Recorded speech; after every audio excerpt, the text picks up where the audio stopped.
Hello, everyone. I'm joined this evening by the great Marcel and the great Corey Carter, two absolutely amazing people in the fandom. We're going to talk about the Dark expanding greetings. universe today. Yep, dark greetings, the infamous quote, and we're going to talk a bit about the expanding universe in general tonight. Have some fun, just talk Star Wars, and something really kind of important happened in the last couple of days, and that is Supernatural Encounters went on Amazon. I'll ask you guys your takes on that. It can get to a broader audience. This is pretty exciting. So, what do you guys think of Supernatural Encounters going on Amazon? As I said on an earlier stream, I'm just mystified. What is this?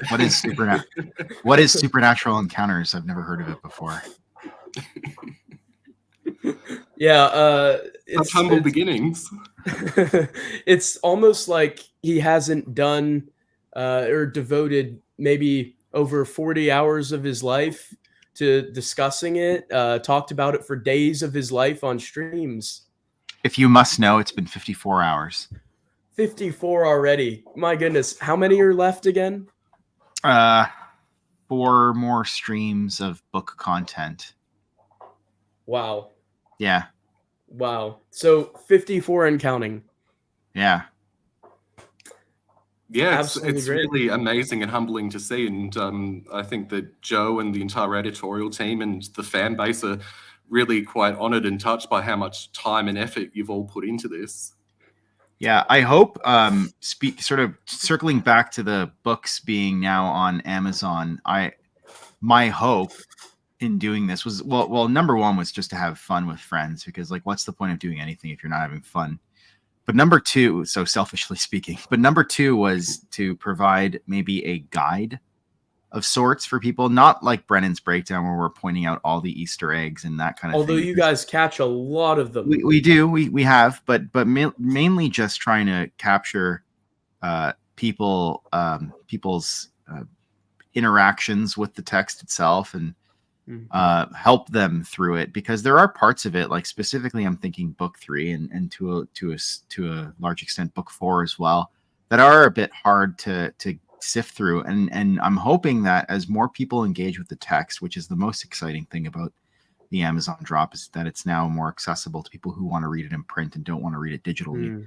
I'm hoping that as more people engage with the text, that they find their way to my channel and your channel and people who have talked about Supernatural Encounters and use those as resources, and also make their own videos, right? Like Super Lit, I mean, I think what it suffers from is that it's really, really long. Like each stream is like 3 to 4 hours, or 5 hours sometimes, despite our best attempts to try and shorten those streams. Like we've tried, but it's just impossible because, in the words of Rick McCallum, it's so dense, right? So I think that I'm hoping that other people can do it better than me and create maybe more accessible streams or videos for people to engage with the text and understand what's going on.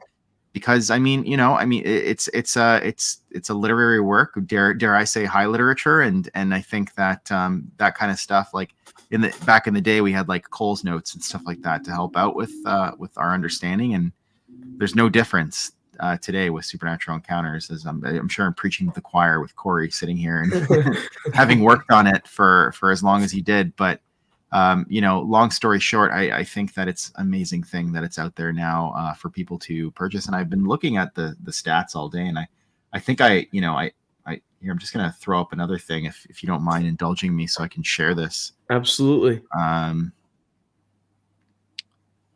So this was taken 7 p.m. Eastern time on Canadian Amazon. 19,000 in books, 193, 379, and then 2290, right?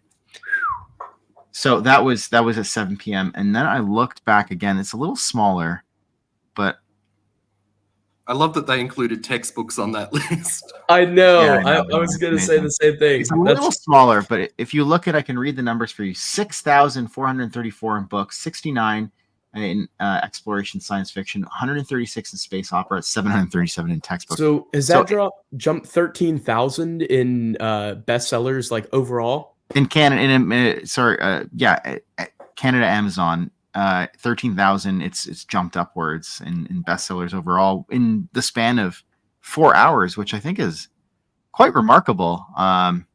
Very.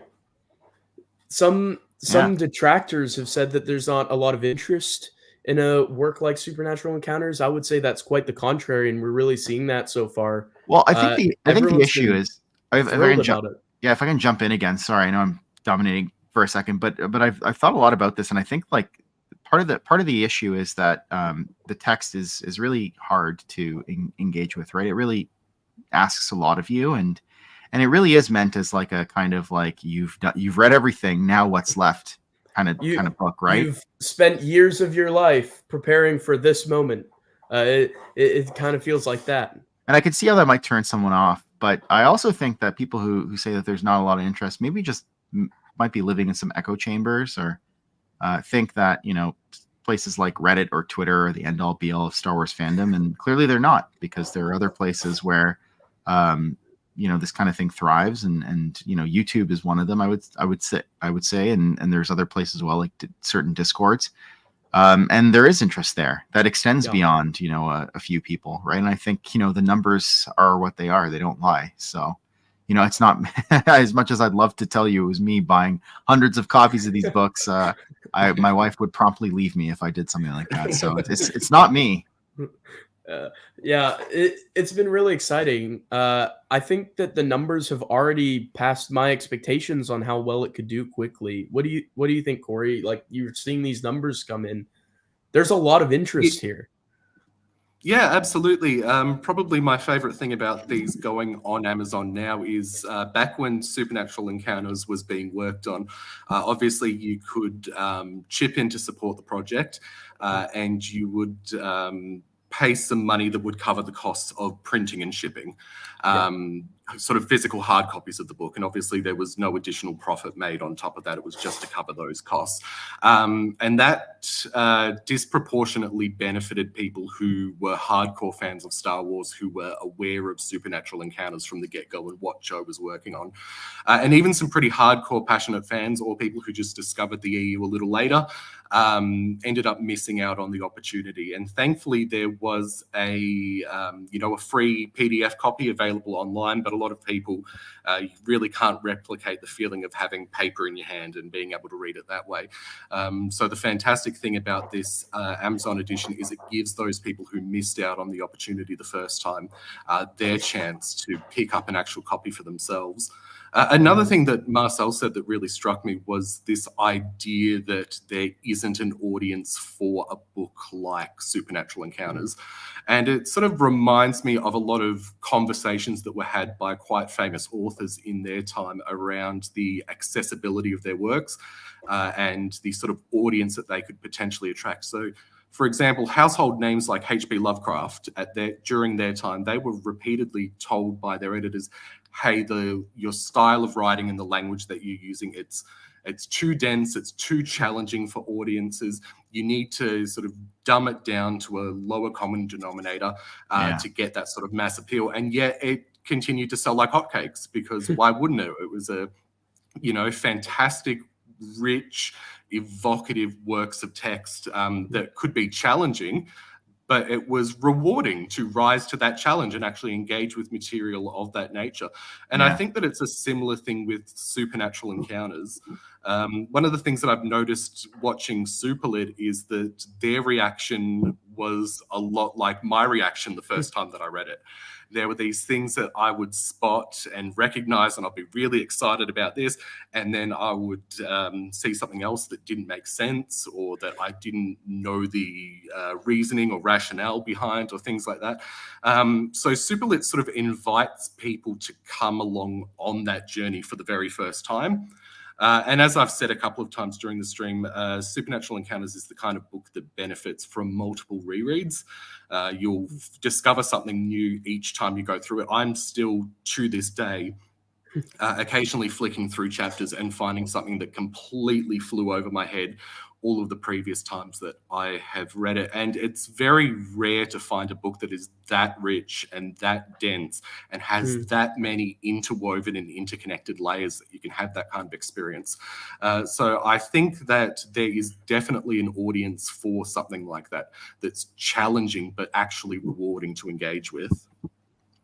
Yeah, I agree. I mean, here Matt is streaming right now and has announced that Supernatural Encounters is available on Amazon. I mean, like, I'm just going to share like some of the comments on his stream. Like, look, you have like Small Time Republic has just ordered Supernatural Encounters Volume 1, 2, and 3, and then in the same comment section that I took a screenshot of, open your stream, click the Amazon link, and bought them in less than a minute. Legends literature. I love that guy. Well, yeah, for sure. And like you know what I mean? Like, it's just you have like a ton of people who are interested in this kind of thing, and I mean, like a ton. I don't know about that, but what I will say is that there are people who are interested in this book, and maybe even interested because of some of the controversy surrounding the book, and the fact that there's a definite mystique around it. I'd say at this point in the fandom, which is honestly so fitting, given the mystique around the in-universe text as presented with a literal whole debate surrounding it. I just think that while unintentional, art imitates life. Yeah, exactly, and it's been kind of fitting. Corey, you mentioned rereading it. How many times have you read Supernatural Encounters so far? That's an excellent question. In terms of full cover-to-cover read-throughs, I did all of that back during my editing days for the most part, but I constantly revisit specific chapters, and probably when you add up the number of times I've read each individual chapter here and there, I've probably counts as multiple cover-to-cover rereads several times over. So wow. I honestly couldn't tell you. That's amazing. I'll catch up on these comments real quick. Doing good. Hey there, Brady. Sup? Competing with the Wilkins stream. It wasn't planned. It wasn't planned. I hope Alex will be here, but I think he's busy this evening. Evening Pico. He got some copies. Maybe that's where they are. Yeah, maybe. Pico got some copies of Supernatural Encounters off Amazon earlier. Yes, it's like a Star Wars Bible study. Super Lit is kind of like that, just passage by passage. Doing good. This coincided with his birthday. He was telling me in the YouTube comments earlier. Birthday. He got Supernatural Encounters for that. I just want to say, like, I don't think it's like Bible study. I just think it's like a book club. It's just your regular book. It's just a regular book. That's all it is. Let's not try and make it into something it isn't. So. Those are two very different things in my mind, and so I just want to sort of just put my 2 cents in there. Sorry, go ahead. You're good. Man. I agree with you. Yeah. Hardcover. Well, maybe one day. There's Al. He's heading off to bed. He has to work on a couple of projects. He's awesome. I have watched Mandalore. He's cool. There's Legends Literature. We just threw his comment up there. Love this guy. He's got a great channel talking about the expanding universe. Yeah, great work. Absolutely terrific people, terrific community. I've loved kind of the love that Supernatural Encounters has been getting with this wider release. It's just cool. It's just cool because now it feels like everyone has an opportunity to get it, and it seems like a lot of people are taking that opportunity, and it's kind of exciting. Yeah. I mean, like, everyone always had an opportunity to get it. I just want to confirm, like, it's available on Joe's website, StarWarsTimeline.net, for free as a PDF, or as an EPUB as well, which I've benefited from because I can now read it on an e-reader. But they're just, the fact of the matter is that a lot of Star Wars fans just love print copies, and I think that. This will make it easier for people to digest because it's broken down into 3 books as opposed to one giant tome that will dent your floor, and then your wife gets angry at you. And do you want to tell that story? No, it's okay. I've already told it a bunch of times. Okay, I love that story. It's so fitting. This must be your favorite dent now, though. I took a picture of it. I want to put a little partition around it and. Maybe like get some kind of I don't know, like heritage or cultural site set up there. Sell tickets. Honestly, I feel like my hands have forever been changed by the book. Having to read such a behemoth and balance it to make sure its condition stays crisp. My hands have probably started to develop arthritis prematurely, just from the immense strain and pressure that I put on them to read such a giant tome. Have you Makes guys for a been good reading? workout routine, that's for sure. A good workout routine, yeah. Curls. You could be doing curls with it. Dumbbell substitutes. Um, if you wanted to risk that, such a precious copy. But very exciting news with that. Something else that was kind of cool that happened tonight was Marcel read a really cool short story on live. I thought that was pretty cool. It's a really great story. That's kind of why I really like the expanding universe. It takes two background characters in the Mos Eisley Cantina. It takes Lax Sivrak, who's a Shistavinin, so he's the Wolfman, and it takes what's her name? It's slipping my mind now. I just read it earlier too. It's the Lamproid. It's the Lamproid, yeah.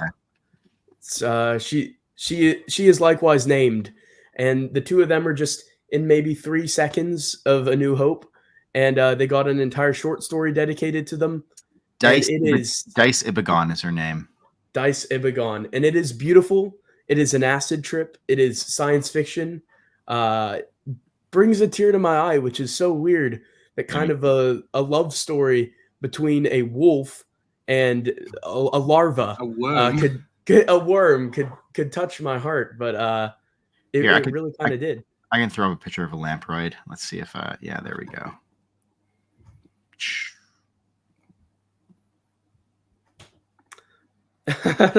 Yeah, exactly. That and a wolfman have this kind of romance, and it's quite touching. Hey, why not? And why not? Okay. Galaxy I love far, stories far so away. weird you don't even get fan art about it. At least I hope not. I haven't exactly gone looking to check. I just truly love that story, and just the implications of it from a metaphysical standpoint. I am motivated to go out and read everything that Judith and Garfield Reeves Stevens wrote together. And I was watching Joe on his Discord had linked, I think a few weeks ago, Robert Meyer Burnett talking about Timothy Zahn and how he basically gets no credit for Thrawn in the Disney canon and that kind of thing. And he was mentioning some Star Trek novels that had been written, and he said one of the really good ones was written by Judith and Garfield Reeves Stevens.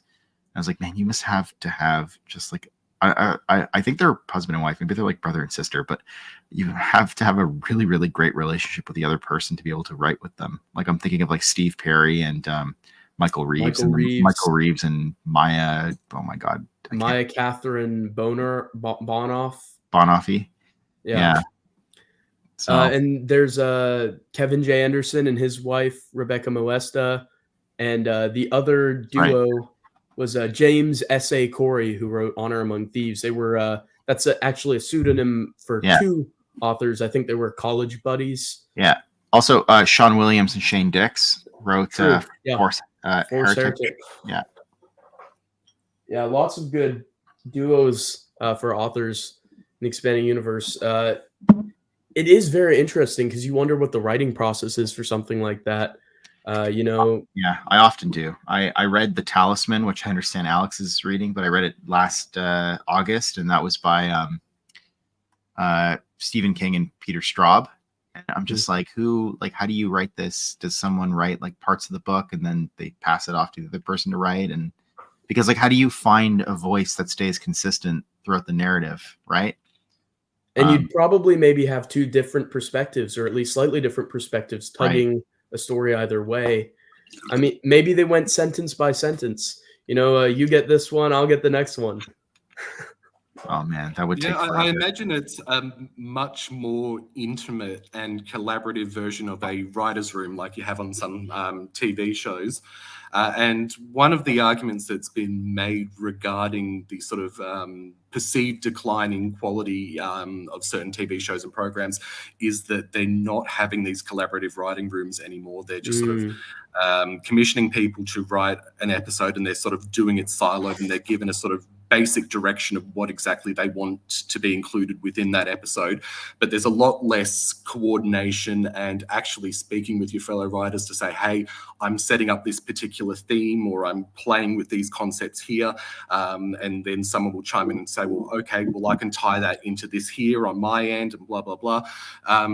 So yeah, there's obviously if you're close enough with a particular creative and you respect their opinions and you have that environment where you can have that open interactive dialogue, you can set things up really well so that even if you're taking things like you get this chapter and I get that chapter, there's a natural flow and a rhythm that emerges between them rather than feeling like it's two completely separate authors tugging in entirely different directions.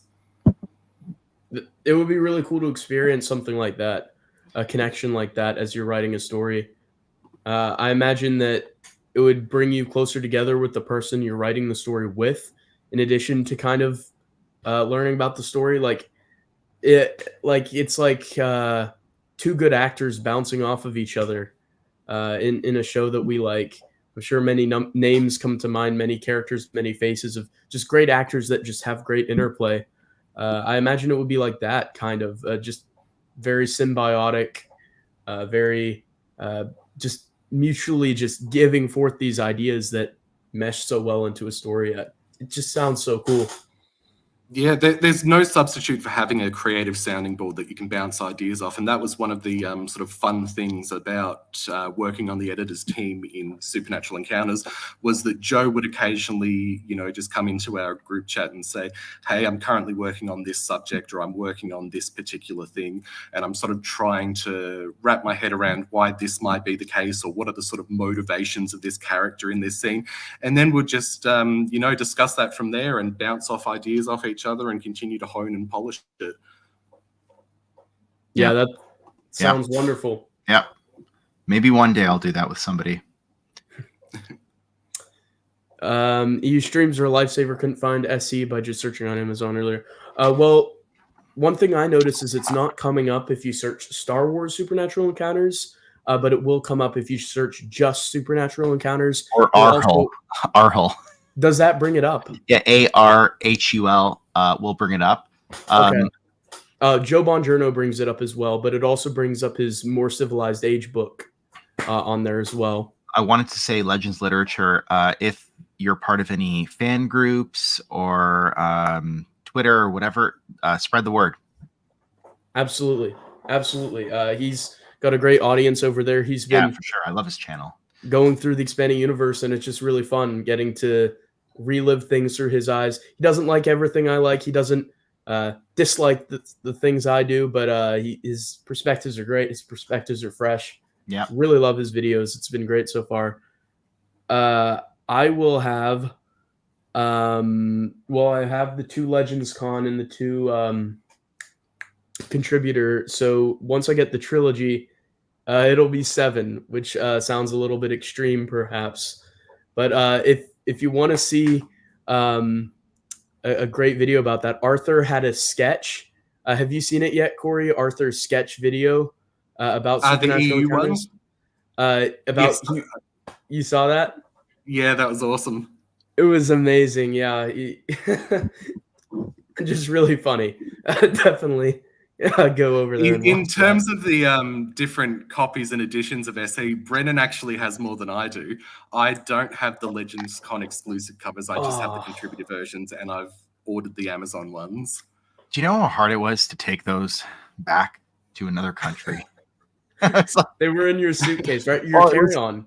Did you carry one through? I carried both through, but I had also, because I purchased at Legends Con a Jaina Solo Black Series and a Revan Black Series, and I was like, not all of this is going to survive this trip, because I literally had like a stick and bindle for my clothing and just a giant luggage full of things to get signed.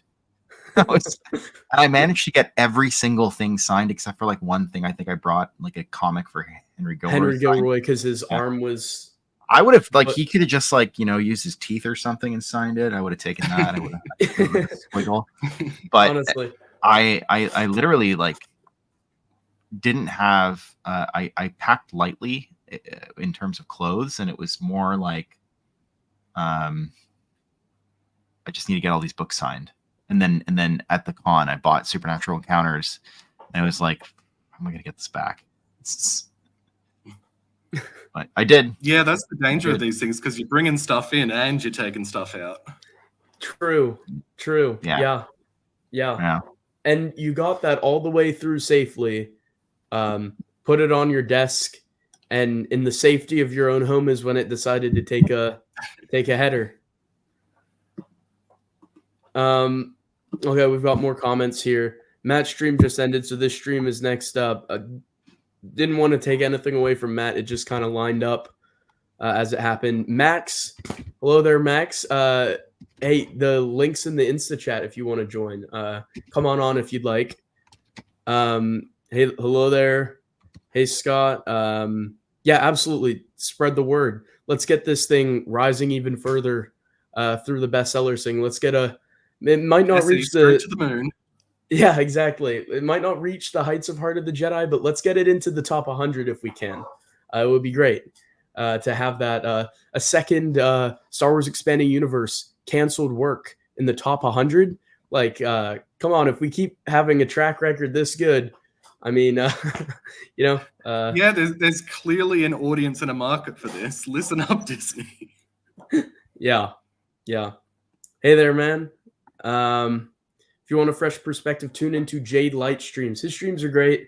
He's been going through the EU as well, the Jaded Talk with Pico.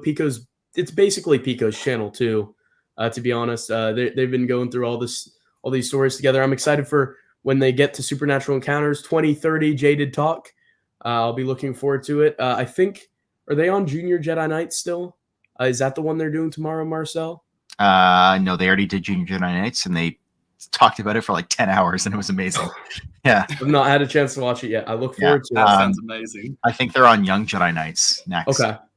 Awesome. Well, those have a very warm spot in my heart for those stories. So hopefully they enjoyed them. Fingers crossed. I know they're not the biggest KJA fans. I don't know. I did that a while ago. I no plans for it. Hey, Liam was super excited to get Supernatural Encounters ordered. He got that today. He was bummed to miss the contributors from a while back, so he got them. He's really excited about it. You'd be too paranoid about crumbling your covers to cram books. Yeah, I was. And actually, they came back in pristine condition. So that was nice. My Revan action figure, it's still in the box, but it got kind of bent a bit. But everything else, not the figure itself. I mean, the cardboard. Right. But the actual Supernatural Encounters books, the dust jackets and everything, pristine condition. No issues. How about that? Supernatural Encounters Amazon released the first post of your EU Bookstagram. We'll definitely all have to give that a follow. Go over and check that out. Can you tell us what it'll be called in the comments so we can go over there and follow? Officially a co-host now. That's great. I'm 17, going on 18 this year. I started reading the Expanding Universe when I was 11. That was back in 2017. And I had no social life from 2019 and onwards. I had no friends until last year. So for 4 years, I was basically just myself. And then COVID struck.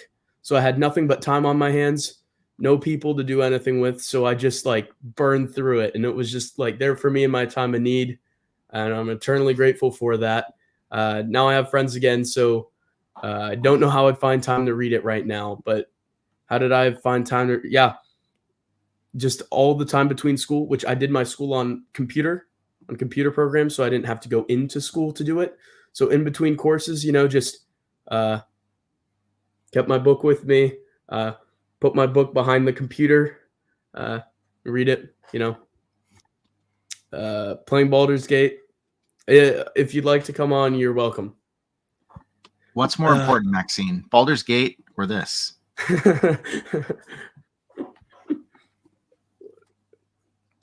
What opinion that I disagree with Matt Wilkins? I agree with Matt on a lot.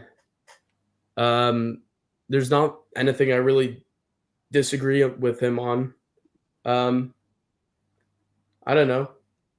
I was talking about errant fan, or has Max softened him up on that? I think she might have been getting to him a little bit there. He's gonna have to reread it. I'm gonna have to reread it myself because I'm not a huge Knight Errant fan, but I'd really like to like it. I want to like every Expanding Universe book. Marcel, now that I got my this is my video tomorrow, I got my Dawn of the Jedi Inkstone hardcover in, and it made me think maybe I should reread this now that I've got this edition. Maybe I'll like it this go round. Nope. I'm gonna try. We shall see. I was talking about this the other day, but I have a real soft spot for the comic lines of that era. In hindsight, it was probably a poor decision on Dark Horse's part to commission a bunch of new lines that were probably planned to have 50-issue runs or something, given the sort of situation that was going on at the time. But a lot of those comics, or at least some of them, are quite widely panned and disliked.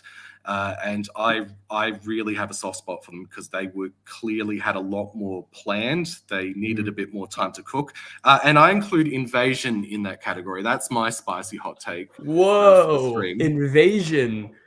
Yeah, I mean, obviously, with how it ended up in this weird position where you go, well, what the hell happened from here? It never gets mentioned again in any of the other sources. But that was kind of the thing with Star Wars, where they'll introduce something that didn't feel like it fit at the time, and then it would be slowly integrated.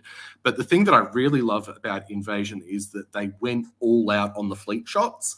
So if you're a ship junkie, you're going through these panels and you are seeing Yuuzhan Vong and New Republic and Imperial ships that have only ever been described in text. And one of the things that I found really fun was to go through sort of comparing sort of ships and trying to imagine what kind of pre-existing design that didn't have an illustration it would correspond to. And that was a really fun exercise. I think that Invasion would have been fantastic if we ended up getting an Invasion campaign guide, sort of what Wizards of the Coast had done with RPG source books for the comic lines, that sort of tied these things together. That would have been great, but alas, we never got there. It's just left in a state of limbo, like you said, where it's just like, well, none of this is ever mentioned again. Like, it's supposedly canon, but it doesn't really like tie into anything. Like you said, a source book would really have done wonders for that. I'm with you completely on Dawn of the Jedi on the comics. I love those comics. To Marcel's chagrin, I remember he wasn't too happy when I released a short a while back. It was like top 5 Expanding Universe comics. I put Dawn of the Jedi over Tales of the Jedi, which was a mistake. After I reread Tales of the Jedi, it should go over Dawn of the Jedi, but I'd originally put Dawn of the Jedi over it, but that just shows how much I love Dawn of the Jedi. I'm with you. It was really good. Ostrander can do no wrong. Yeah, I agree. He's one of those ones where it was just hit after hit after hit. But Marcel, Imperial Agent was another fantastic one. It was just shamelessly and openly James Bond in Star Wars, but it worked. It was absolutely fantastic. I thought it was fun. There was one weird panel in it that threw me off, one weird page that was a bit too PG-13 for me when I was like 12, so it kind of weirded me out a little bit, but I guess they were leaning into the Bond aspects. That was classic Bond. I know exactly which one you're talking about. I'm going to proclaim that the Tales of the Jedi comics are the best comics that the Expanding Universe has to offer, bar none. Although other answers I will accept are Legacy, Republic, and KOTOR. But, very nice. But like, I'm torn between whether my favorite is KOTOR or Republic. I go Republic. You mean after Tales of the Jedi, though, right? That's a hard one for me too. I go Republic. I mean, Quinlan Voss is the channel name. He's been my favorite character for years. then I go to Dark Times, and I feel validated for this because when I was talking to Randy Stradley, he was like, "Yeah, Dark Times is underrated. It was one of the best comics we ever put out." That's what Randy Stradley said from his own mouth. Now he wrote it, so there is a little bit of bias there. And then I brought up to him, "Did you ever hear the Bomo Griff comparison where people are like, who's the better sidekick?" It was a debate, and he said, "Well, clearly Bomo." And so I felt a little bit validated for my appreciation for Dark Times there. But then like KOTOR with Zane, Tales of the Jedi, just epic. Dawn of the Jedi. I still keep Dawn of the Jedi up there near the top. Crimson Empire, Dark Empire, so many good runs. Yeah, it's just those like ones too. My top three are probably Tales of the Jedi, Dark Empire 1, and Republic, but specifically maybe not like the first couple arcs of Republic, but whenever Quinlan gets introduced all the way up into the Clone Wars. Twilight. Yeah. Once you hit the Clone Wars area. Yeah, Twilight onwards. But I do really like KOTOR as well. So it's like, but the top two are definitely Tales. Like I love Tom Veitch. So Tales of the Jedi and Dark Empire 1. For me, that's like, there's the nostalgia factor too that you just can't undo, right? It would take tons of programming to undo that. So I don't know that like I'm saying that they're objectively the best, but they're my favorite for sure. Do you think that for you, Tales of the Jedi could reach towards like top 5 or top 10 comics all time for you? Like beyond Star Wars, just like comics in general? Is it still near the top? Yeah, I think so. Yeah. You know, Brennan, like you have this opinion that New Jedi Order is better than the original trilogy, right? Like you think like New Jedi Order is the best piece of Star Wars media out there as a collective. I do. Taken as a collective. So like Tales of the Jedi, and I've said like that's blasphemy. I can't understand anyone who thinks like any part of the EU is better than the original trilogy, because like that's like so foundational for me. It's like what I grew up on, and it'll always be the best for me. Of course. But I'll tell you, man, like Tales of the Jedi is like almost like, for me, it's like on par. Okay, it's on par. To quote Nicolas Cage in Ghost Rider: Spirit of Vengeance, it's scraping at the door. Yeah, it's scraping at the door. Although I do think New Jedi Order is probably the best that the expanded universe has to offer in terms of the novels. I would say that like Tales of the Jedi in terms of the comics is like transcends for me. But that's me. Like I'm obsessed. You're going to have a lot to say on the next episode of Superlit. No wonder you carved out that single chapter to talk about. Single stream for one stream for a single chapter, because there is just so much to say. I will say though, like spoilers, like most of it positive, more so than I thought wading into it. But I thought Joe was fairly respectful towards the lore overall. There's a couple things that I was like, but maybe they come from like Abel or something like that, and I'm gonna have to have a conversation with him next time I see him and ask what he was thinking. Not necessarily like a Joe thing, but yeah, Supernatural Encounters I think does a really good job of touching on the not just Tales of the Jedi era, but like even like early Republic stuff with Zendor. And even before then with like Zim the Despot and stuff like that. All the early Sith history that Abel wrote about, and it's in the Book of the Sith. Yeah. I think by Daniel Wallace. And then SWOTOR and KOTOR and all that stuff. I think it did a really good job of sort of just glancing over it, right? Like it's not the intent of the narrative to recount these tales, but the narrative requires Joe to recount it insofar as like it has to drive the story forward, like through these eras, right? So stay tuned for Wednesday. Yeah, if we summed up all of SWOTOR, it would probably be about 500 pages longer, so you kind of had to steam ahead on that one. The rumor for a long time that I saw floating around, I asked one of the SWOTOR team about it, but he gave the corporate answer, I can't comment on rumors. But the rumor with SWOTOR is that they had, I think it's 30 or 32 800-page scripts of the games, like in a library somewhere. And so the fans were all just saying stuff like, well, just release it to us, please. Yeah. Just make it online for us somewhere.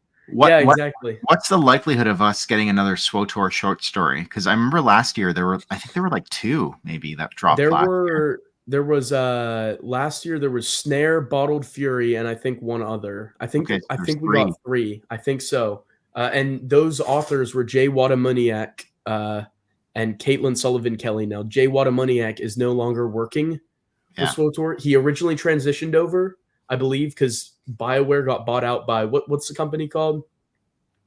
I don't know, but I know you're talking about. They purchased.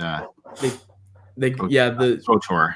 SWTOR got the rights got moved over, so they transitioned the team over. So the development team went over, but Broadsword. Then he quit. Broadsword. Yeah. He quit soon after, though, so it makes me think, well, maybe the working conditions have changed. Perhaps, like, that's not something I'd like, but it's definitely a possibility. You know, it lines up. So I don't want to read too much into, like, you know, there's a corporate takeover and like people transition in and out. Absolutely. So the concern is that maybe we won't get SWTOR short stories because the past group seemed really like they were pumping them out. We got like 5 or 6 in the 2-year span, 3-year span. So we were getting quite a not quite a lot, but you know, a substantial trickle of new content there. So I'd love to see it happen again, but maybe with this shift on a corporate level, we won't see anymore, which would be a shame because I do enjoy those. Yeah. But you got a lot of comments here, man. You got a lot of comments here. I'm going to catch up.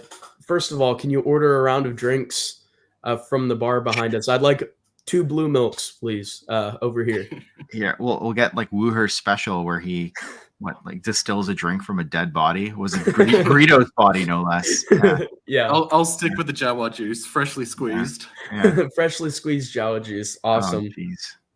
Oh, okay, awesome. So on the Discord, we'll get to see this bookstagram. I don't know if I'm saying that how it should be said, but an Instagram page with books. Liam is terrified for my soul if I were to plunge back into Dawn of the Jedi. I'll go into the void. I'll see if there's anything good in there. Let's read it together. Streams. We could do Misery it on loves stream. company. That would be fun. Yeah. I don't think Dawn of the Jedi is good, but it's like overhated. No. I was just, like, all I was gonna say is like it's fine. It's fine. Okay. Perfectly fine. Yeah. Do or do not, there is no try. Sage advice. The reread is a struggle for Dawn of the Jedi. Yes, it is. On the 10th anniversary of the discontinuation, we make it. That would be cool. Well, I mean, maybe we'll see. We'll see what happens the next few days, right? As word gets out there. Like, it just dropped today, so absolutely. And April 25th, 2024, 10-year anniversary, and I have something planned for that. I'll be announcing it in a video on my channel pretty soon in the next couple days. If I could plug that real quick, I'll be announcing a plan that would include as much of the community as possible. Marcel knows about this. I'll tell you, Corey, after the stream, but I'll talk about this in a video in a couple weeks. I've had something planned for a while.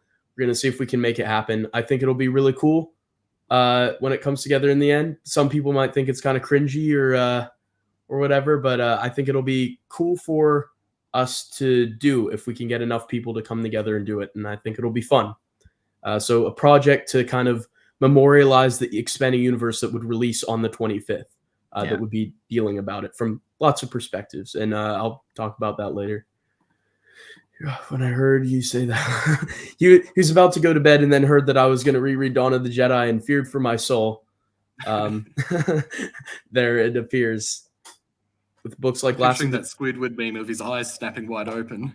Yeah, I know what you're talking about. Rodimus Prime, I also disagree with his takes on Shatterpoint. I also vehemently disagree with his opinions on Knight Errant.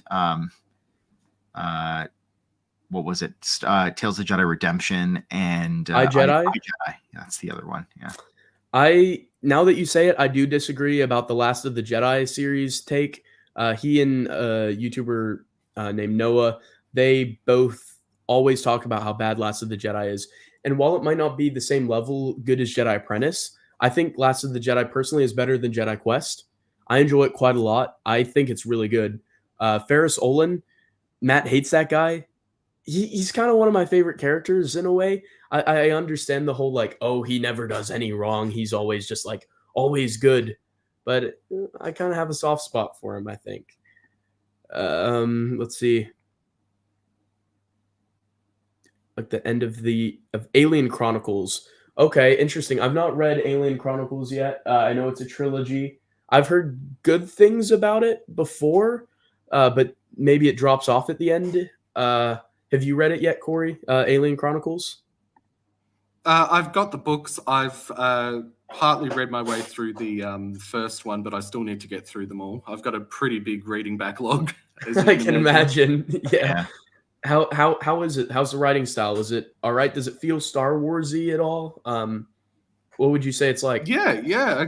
I could see this very easily fitting into the Star Wars galaxy. It's got the right tone and feel to it, at least so far. It has some pretty dark moments as you get into it deeper. The main character is someone who is a slave under a tyrannical empire, and they're subjected to some understandably quite cruel and harsh treatment as a result of that.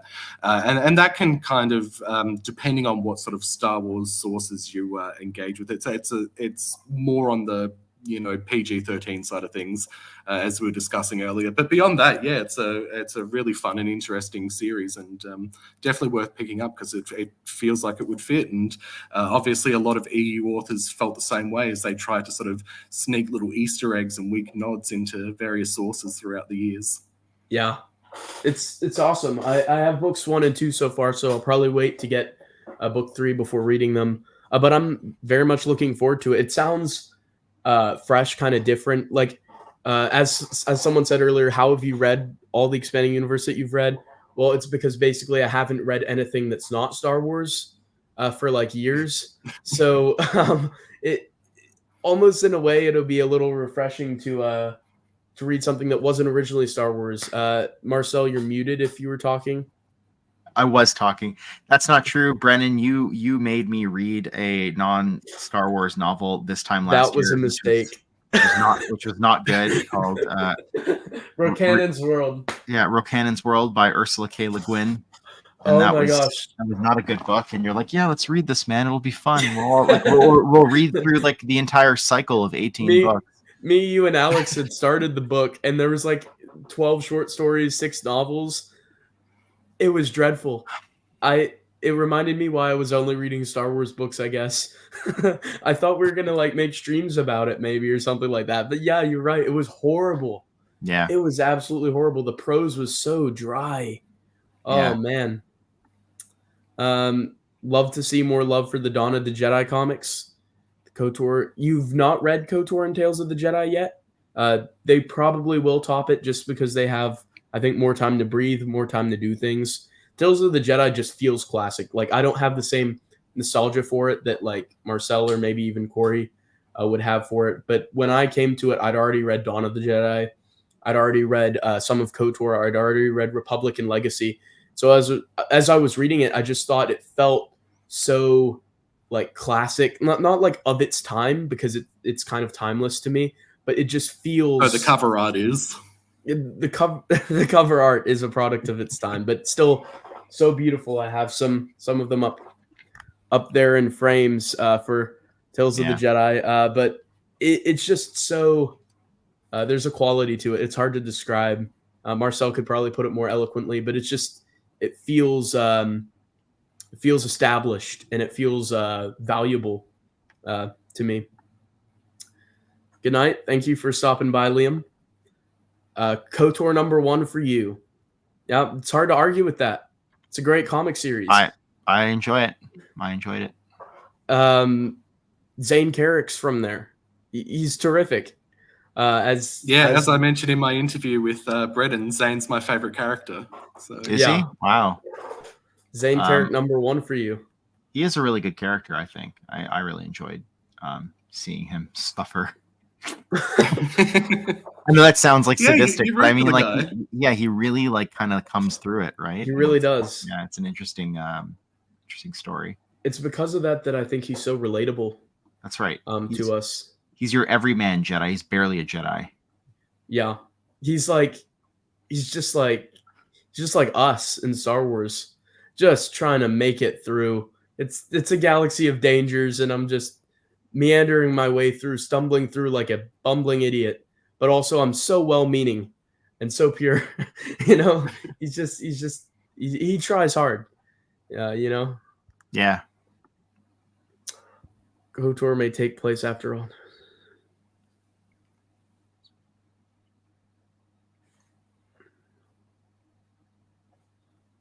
It's all possible. I believe KOTOR may take place after all.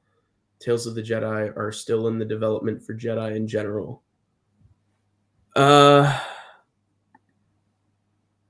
Like the KOTOR game takes place afterwards? Yeah, it does. It takes place like 50 years after Tales of the Jedi. Yeah. And sort of like the universe reasons as to why it kind of looks different is because the Sith War was supposed to be so devastating that Zerka bought up all these construction contracts and started making the worlds in the galaxy look like whatever the prequels look like. And once that design was in place, it's like why reinvent the wheel, right? So they just kept doing the same thing over and over again. It's like they say, they don't make them like Churka. They're Churka? Is that how you pronounce it? Churka? I've always said Churka. Yeah, I like Czech Republic. I know I'm the one saying it wrong. I saw. How do you pronounce Prince Shizor? Just Zizzer. Oh man, Shizor. Sorry. Mara Jade. Marcel corrected me. When I met Marcel, I still said Mara.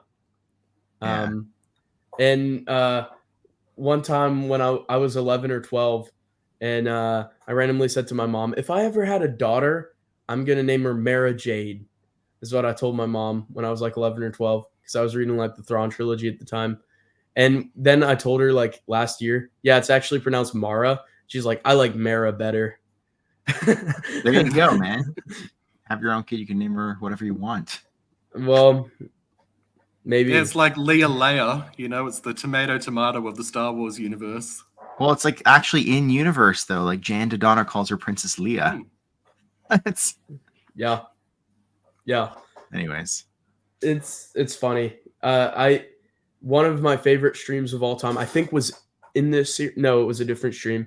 I pronounced revenge. I pronounced Revanchist wrong, and Marcel hopped on the stream for like 7 seconds, told me how to pronounce it, and then was like, "All right, do your thing," and he hopped off. That's right. It's but a great moment. The thing about that word is like I for years was saying Revanchist, right? Because it's Darth Revan, and that just made sense to me. And then John Jackson Miller is like, well, no, it's supposed to sound like revanche or whatever, like the French word for revenge. So revanchist. And I was like, oh, okay, well, I guess I'll make a YouTube video out of it. That was my first ever YouTube video. Yeah. Yeah, and the concept is more than just specifically revenge, but also the belief in reclaiming territory lost territory. Believe is rightfully yours that was lost. Yeah, which is obviously a fairly fitting name given his role during the Mandalorian Wars. And a fairly fitting name given that I want the expanded universe to be continued. Which is why I chose it in the first place. There you go. That's awesome. Yeah, there's some Marcel lore that I never knew. Yeah, the that was why I chose in there. Revanchist in the first place, was because I don't realistically I don't see it like a war or anything like that. That's crazy, but I just thought like it's like the idea behind revanchism is trying to regain lost territory. I just want the expanded universe to continue along the canon timeline, along a parallel path, and we could get more stories in that timeline. Maybe someday. We'll see. Yeah, I'd love to see it. Speaking of names, I just noticed you guys' amazing names. Okay, Envoy from Illitherion, love it, and Kobayashi Waru. Yeah, that's right. I'm never gonna unhear that now. Yeah. Star Trek and Waru just go hand in hand. Vonda and McIntyre, of course. So it only makes sense. That's right. Those names are great, and here I am just with my own channel name as my tagline. Yeah, that's so cool. Love your names. Well, I don't have a channel to worry about, so it's easier for me. game KOTOR 2 are my favorite stories in the EU right now. Currently doing a lore accurate playthrough of KOTOR. Very cool. Yeah, I know. You should live stream that. I want to watch that. Yeah, absolutely. I would love to see that too. I always want, so with video games, when I first approached video games, I was a book comic guy. I kind of frowned upon video games a little bit. Like, why would I play a video game? I'm over here reading books. I wasn't allowed to play video games for many years. But now that I have, I really appreciate them a lot more, especially Expanding Universe video games, as those are the only video games I've played. Is really Star Wars Expanding Universe lore video games, and I've really grown to appreciate them. But as I was playing it for the first time, I just was so irked because I wanted to know how it really happened. So I put so much stress upon myself to like not die because the character wouldn't die and then come back. So I was like in Force Unleashed, I was like, don't fall off that ledge, and I would get really upset with myself when I did because I was like, well, that's not how it actually happened, and I would get irked at myself when I died to Ram Coda like 8 times in a row because that's not how it really happened. And I just like really put a pressure on myself. Like, I've got to play it how it happened. But like, that's the point of S-Canon, right? Like, it's a video game. So like, it did happen, but maybe not the exact way you played it. And I never cared about that. I was like, I want my Revan to see if I can kill Bastila. And Parth. And maybe Master Vandar as well. That's amazing. None of that happened. That's amazing. Yeah, I certainly couldn't hold myself to the standard that I should never die because that isn't canon. Yeah, well, I just kept dying over and over because I'm terrible at video games. Well, when I was a kid. That being said, I am. Oh, sorry. Go ahead. I was gonna say, when I was a kid and I played through Dark Forces 2, Jedi Knight, and the dark ending is that he becomes like Emperor Katarn or whatever. Yeah. And for me, like, that happens. That was legitimate. Not like it was canon or whatever, but like it happened in an alternate universe. True. Well, there was a cutscene for it. It happened. Okay, in my mind, I wasn't so like I didn't really see canon through tears or whatever. It was all Star Wars to me, right? Yeah. So, I mean, with supernatural encounters, with all these little pocket dimensions here and there, and Emperor Katarn's out there somewhere. Yeah. There is an infinity realm where all kinds of things that don't happen in the main timeline potentially end up, if you want to read it that way. So he might be out there. I read the Infinities realm. So as I was reading it, have you guys seen the Loki show from Marvel? I saw the first season. Okay, well, in the first season of the Loki show, there's like this like place at the end of time where just like things get pruned and they just end up. So the prune things just go to this like field with clouds and darkness, and I just pictured the Infinities realm as a bit like that. Is kind of how I pictured it in my mind. It's just like this place where all the discarded stuff that can't quite fit, it's just over there.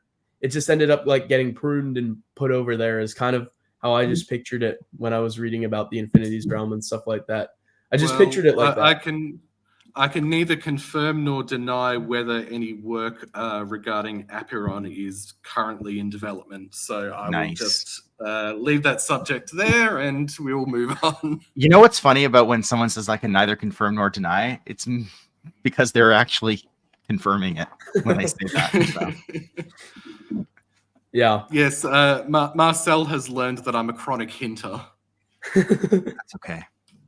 That's awesome. We'll take the scraps where we can get them. 1, Tales of the Jedi. 2, Republic. 3, Dark Empire. Solid list. You've got X-Wing Rogue. Okay, I love that. That's how you can tell Scott and I are the exact same age, by the way, because of that ranking. I love those comics. I love those comics so much. Those comics are so underrated. I took my Epic collection of the X-Wing Rogue Squadron comics for Mr. Michael Stackpole to sign because I love them. They're so fun. Like, I really feel like they're overlooked. I'm not a big fan of those comics, personally. I just think they're Yeah, the post Endor era is my favorite era of Star Wars storytelling, so I absolutely love those comics.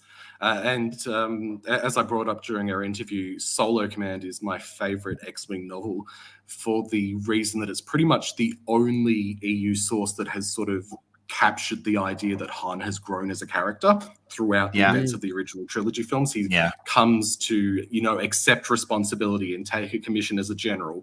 And Solo Command has him actually leading a fleet, whereas a lot of other EU novels sadly didn't seem to know what to do with him. And they just kind of reverted him back to form as, hey, he's the pilot that has a bunch of underworld connections that we can use to further the plot. And that was always felt like a missed opportunity to me.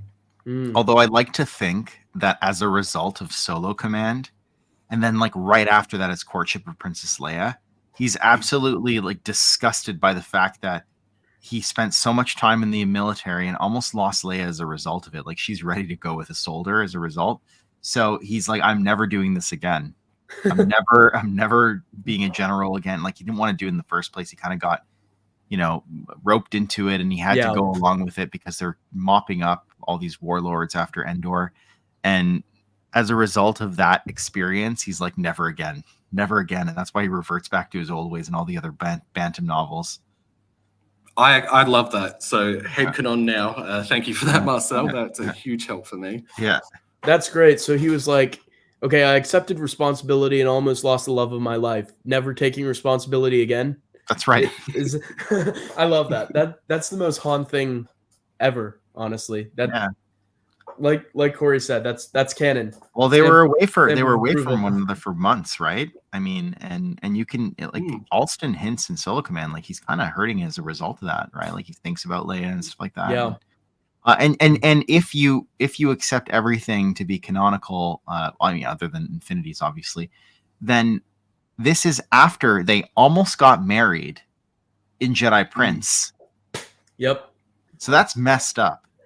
Yeah. I mean, would you like to have your wedding interrupted by Imperials, as was the intention of the authors?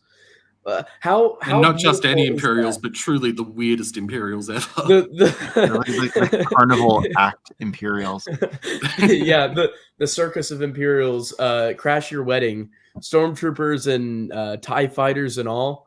I mean, how perfect is that was what they were planning in Jedi Prince. Like they're literally walking up to like the priest or whatever, and that's when stormtroopers are gonna be popping up, like firing their blasters at everyone. It's just so Jedi Prince. I love it. Kind of reminds me of that Weird Union comic, but again without the sheer pleasure and joy of these carnival funhouse Imperials. Yeah, where that is it a bomb that he has? It's been a while since I've read it. I've read it. I read it once ages ago. It was a weird one. Yeah, Union sits in a weird place because it's such a happy moment, but then it just introduced a sort of kind of strange little subplot in there. I'll try to catch up on these comments, otherwise I'm not gonna get through them all the way. Sorry, I saw like the most recent comment. It's Diet Coke, Scott. You got the Diet Coke from War back there. It's like 1 a.m. and I'm drinking a Diet Coke. Cheers. Tales of the Jedi, the collection. Very nice. Hi, Chris. Chris Nelson. Oh, wow. I missed that comment. We're in the presence of royalty. Yeah. Darth Plagueis is your favorite novel. Where do you rank that book? I personally have it 5. It's number 1 for me. Number 1. Corey? Yeah, number 1. Absolutely fantastic. It felt like a love letter to EU fans. Mm-hmm. It's the most... Okay, looking back in retrospect, it's the most Supernatural Encounters expanding universe novel we got before Supernatural Encounters, isn't it? It's the most referential tie everything together thing we got before Supernatural Encounters. Yeah, it just brings kind of every era together, and it's well written, and it's wonderful. It's just wonderful. Such a great book. Yeah, the sheer number of different types of sources that it ties together is completely insane. Yeah. Everything from comics to young readers' novels to full novels to just every possible conceivable thing that you can think of. Lucino was always fantastic at that in everything he produced, but Plagueis was his magnum opus. Yeah. Absolutely. As much as I love James Luceno, I don't even know that he's my top 3 authors. Like he might be. He's definitely top 5. Top I don't know 5 that for he's me like top too. 3. Yeah. I really love Michael Reeves. I really love Michael Stackpole. Oh, it's hard. This is Matt Stover. Really, anyone whose name starts with an M. I think for me, I go controversially. I'll whisper this just in case anyone angry is watching. But 1, Troy Denning. Don't shoot me. Don't click away. 2, things are already getting dicey. Stover. 3, Reeves. 4, Luceno. 5, Mr. Joe Bongiorno might be in there too. It would be hard for me not to put him in there. But oh man, but Stackpole as well. Alston's not been mentioned yet. I love Mr. Brian Daley for those original Han Solo trilogy. That gets him in the top 10 at least. Yeah, I just didn't love Alston's post NJO work. Yeah. But yeah, definitely for me, like Tom Veitch is up there if we can include comic writers. Oh but if we're just going like novelists and stuff like that. Interestingly, Brian Daley and James Luceno were very, very close friends and contemporaries, and they wrote a number of novels together. And it always kind of makes you wonder what could have been if he tragically didn't pass away when he did. Yeah. He could have, we could have had another Luceno potentially in the mix. L. Neil Smith is another one that I would rank very high on my list. Absolutely deserves to be up there. Yeah, he's just like fantastic, that guy. And I just remember there was like one scene in Lando Calrissian and Star Cave of Thon Baka where Lando and Vufi Ra are in the Star Cave Nebula, and they make contact with the Oswaft that becomes their friends. I forget his name, but like these 2 bigger Oswaft come and they're like, "Oh, you're gonna have to come see our elders. You're gonna be in so much trouble. It's like, how dare you come here, you puny human." And then in like the next scene, it like cuts to like the next chapter, and Lando's like playing Sabacc with the elders, smoking a cigar. Yes, in his spacesuit. And that like, wasn't that a couple times in those books where it's just like, I was just like problem, and then the next chapter you turn over and it's like Lando said Sabacc or something, something like that. It's beautiful. Yeah. Mr. O'Neill Smith understood Lando as a character. He made him so cool. I think he did. Yeah, he did. And they made his adventures so cool as well. I mean, cool. Almost. I can't think of any other sort of Star Wars adventures that really capture all of the cool and crazy, wild antics that Lando went through within that trilogy. It was just amazing. Well, and Mindharp of Sharu walked so that supernatural encounters could run, right? Like it was really like one of the earliest forays into like ancient Star Wars history. Absolutely. With precursor races and weird tales in Star Wars and stuff like that, right? So you got to give credit where it's due. Absolutely. I really wish that the L. Neil Smith Lando trilogy had sold better in Hungary. Then we could have gotten 4 Ed Fisher Hungarian L. Neil that would have been amazing. Lando novels that we could translate. If only those had sold better there as well, we could have gotten some spin-offs. Because man, like Lando is underutilized in the expanding universe. I just think that's a fact, unfortunately. He has stuff to do in the Black Fleet Crisis trilogy. He pops in New Jedi Order. He has his moments here and there in Legacy of the Force, Fate of the Jedi. Gets married, has a kid. That's cool. He mines and stuff. That's neat. But I really wish he could have gone on more wacky adventures. And I would have loved to see something like James Luceno's Millennium Falcon. Something like that, but with Lando, where he's like running into his past or something like that. Set like after Crucible. Could have been fun, I think. Yeah. But yeah, Millennium Falcon itself is fantastically underrated. I completely concur. I wrote an article about it on expandeduniverse.com about lawyers in the expanded universe, and Millennium Falcon has a lawyer in it. It's kind of an antagonist, not really. I guess like the character's foil or something like that. Yeah, he's a collector. He's like if Brennan or Arthur or Chris Nelson like turned evil or something like that, and just yeah, I'm gonna become that is guy. a horrifying thought. Yeah, I've entered my arc. He just It's always starts the ones using. you least suspect. He starts using like the TCW art for Quinlan Voss as his avatar. Evil Brennan. Yeah, very Dude cool. version of Quinlan Voss. Yeah, I start talking about Quinlan's soulmate, Ventress, not whoever Ostrander wrote in those comics, Colleen. It's true love. Yeah, it's Colleen Hence. Absolutely. Speaking of true love that love, character. am I the only one in the Expanded Universe fandom that thinks that Luke should have ended up with Jem Musana? I'm glad you didn't say ended up with Leia, for starters. That would have been messed up. I was expecting him to go there as well. Oh man, what the heck? I think you're the only one on Jen. I think there might be more Luke Leia-ers than Did you Luke just say Jenners. Jen? Jem, sorry. I think I've heard Marcel's take on this before, and he sold me on why it is a compelling coupling. So do you want to sort of give your reason for that? Because I think at the time, as I recall, she is the first Force user that Luke falls in love with, to my understanding. Unless there's someone in the Marvel comics that I just have like no line of sight on. There's Shira Bree, who's Lumia, but he didn't know that. He consciously knows as a Force user. He didn't know Shira Bree was. And I think what I told Corey at the time is that they can't even speak the same language, and yet they still fall madly in love with one another. That's beautiful. Because their connection is deeper, and it's in the Force. I can't believe I'm making a case for this. Sounds so ridiculous now it's coming out of my mouth. But anyways, that's why, in my mind, Luke Skywalker, forget about Callista, forget about Mara Jade, forget about I don't know who else, Cammy and whatever other girlfriends he had in the past. It's all about Jem.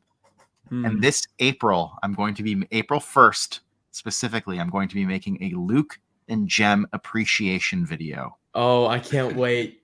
You told me that a while ago, but I forgot. Now the hype is rebuilding. Yeah. Oh, I'm looking forward to that. What's nice about Jem as well is that she's not someone that,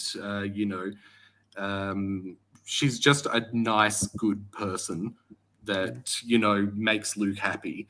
And she's not someone that he feels he needs to fix or that he feels he needs to help in some way. It's someone who's just there for him during a pretty difficult time that makes him happy. And I think that's that's sweet for him. He deserves that.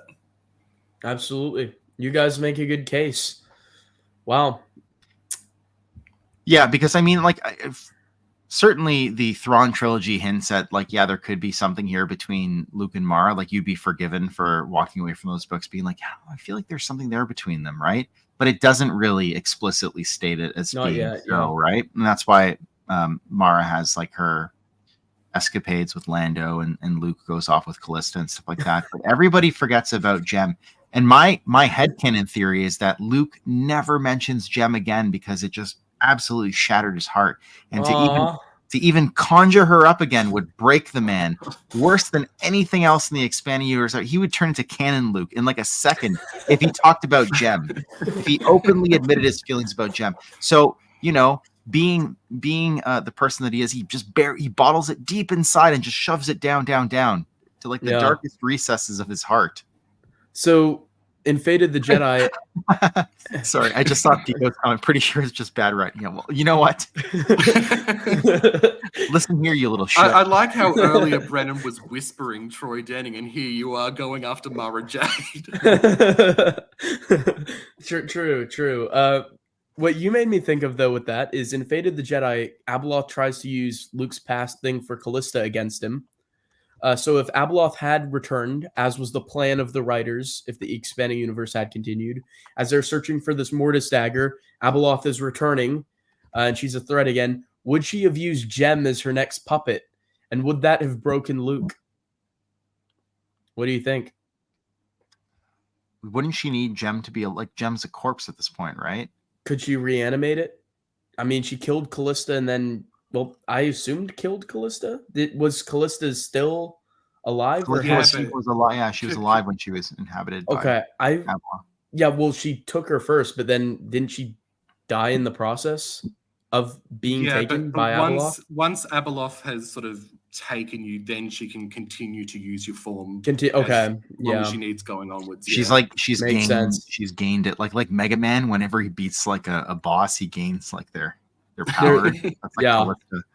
Gotcha. So she had to be alive for her to take her image, then essentially. Oh man. Well, I guess Abeloth's not defeating Luke. Well, I guess like in her current form, I don't know, because it seems like Abeloth in Fate of the Jedi is severely weakened from what she's truly capable of. Yeah.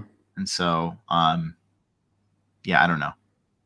But if Luke ever goes up against now, then he's in trouble. Yeah. Luke's not ready for such abominations. This is so cool. By the way, SWOTOR was your entry into the expanded universe. That's awesome. Then you played KOTOR 2, and that's how you got into it. That's amazing. Love everyone's different stories for how they got into it. Everyone has a different entry point. And I just love hearing them all. It's so cool. And I think the Old Republic is so unique in the expanded universe, and the Disney canon hasn't really given their take on it yet, right? So it's really all that exists out there in terms of like ancient Jedi. And for the most part, I think it's really interesting, like really interesting. And the Tales of the Jedi stuff particularly, obviously, but like there's even some nuggets in like KOTOR, SWOTOR, Dawn of the Jedi that I love about the Old Republic era. It's my second favorite era, but after post Return of the Jedi. Yep, absolutely. There's so many great eras. Old Republic's got to be up there.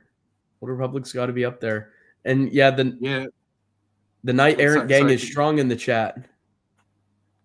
Woo! Knight Errants represent. Yeah, the thing about SWOTOR is it's incredibly lore dense as well. You have things like, companion quest missions where you can send your companion biochemistry thing or an archaeology thing to just sort of get certain rewards for it. And they'll have like just a little tagline about what they're off doing. And there is an absurd amount of lore in that. And it even created some headaches that we had to address in SE. So one of them was the Duthka Grouch, an ancient Sith king, supposedly at a time where they're still living as primitives in Sith space, the Sith species that is, somehow had a fortress on Naus, which is all the way on the opposite side of the galaxy, right at the very edge of the unknown regions in the southern outer rim. And this was just mentioned in like away. One codex, basically, in SWOTOR. Like one codex made mention of this. Yeah, it was just like a single archaeology mission that you can send your companion on. You don't even get to see it. It's just something that's mentioned in a line of text, and that's it. But and now that's in the lore. So you got to full deal of with those it. things. Man. And thankfully, that one it annoyed me to an irrational degree. Being an Atlas guy, and thankfully Joe was able to provide a satisfying answer to that one that also reinforced the story as well and made it richer. So SWOTOR was just full of stuff like that. Yeah. We've got some Alien Chronicles stuff. Great writing and world building. Love to hear it. I'm excited for it. Your issues are with the ending in certain characters. Okay. So at least it sounds like it made you invest into the characters to care about the ending that you weren't satisfied with. So that's very promising. That ties into Alien Chronicles. That was awesome. And definitely made me more interested to understand the full context of that. Yub Nub, you're muted again.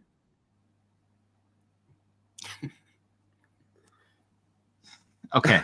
The Alien Chronicles stuff, it's like, hey, it's 2020, it's 2020, and you can't use the mute button. Don't know how to use it. But the Alien Chronicles stuff is one thing that kind of just flew right over our heads in Super Lit because none of us had read it. None of us were really familiar with the lore. And I just felt so bad about it because even like Willow, like I watched the movie. I know a bit about the Shadow War Chronicles. Like anything else, I feel like, but Alien Chronicles was a complete blind spot for us when we talked about the stuff that covered it in Supernatural Encounters. All I know about it is like there's cat people, armadillo people, and there's like the frilled Seal lizard people, turtle people. Yeah, there's those frilled lizards too. begins with a V, I think. The Arwyns are the most prevalent one that I was aware of because they're mentioned in the Wizards of the Coast source material, I think, right? So I was most aware of those. I really love the art piece for it online. Not a huge fan of KOTOR. What's the reasoning for that, Scott? Ferris Olin does fail at times. He failed to save his yeah, I agree. I don't think he's like a perfect poster boy, personally. We're all keeping the expanded universe alive, man. All of us. As long as we're talking about it, it's alive. I think that's important. The KOTOR comics. Okay, gotcha. But your favorite comic series? Yeah, Legacy 2, Anya Solo. That's awesome. I really wish we'd gotten more time to be with those characters. One thing that like melts my heart about it is the tagline to the final issue is "The Very Last Stand." Oh, that hurts my heart because they knew. This is why I love Maxine, because like she comes up with like Legacy 2. Like that's so unique. I love that there's someone out there that's like Legacy. I want to find the person that's like, you know what? The Approaching Storm is the best novel in the expanding universe. Like I just want to know that person, and I will champion. I won't agree with them, but I will champion them. I think that Corey saying earlier that Invasion had potential is the closest we'll get to hearing some positive Invasion stuff. So I'm satisfied. Yeah, I think I'm the only person in the entire world with that take. So I was going to say, actually, Corey, unique in at least one regard. You might be the only person in the entire world. Brennan, I just shared something. If you want to throw it up there, absolutely. Look at this. This is on Canadian Amazon. This is 1 a.m. So it's 2 hours after the last one that we shared. It's almost in the top 1,000 in books in That's amazing. Canada, and 16 in exploration science fiction, 27 in space opera, and it's moved up 600 ranks in textbooks. This is Supernatural Encounters, folks. So yeah, it's a textbook. It's official. There are people buying it that are not me. Okay. Yeah.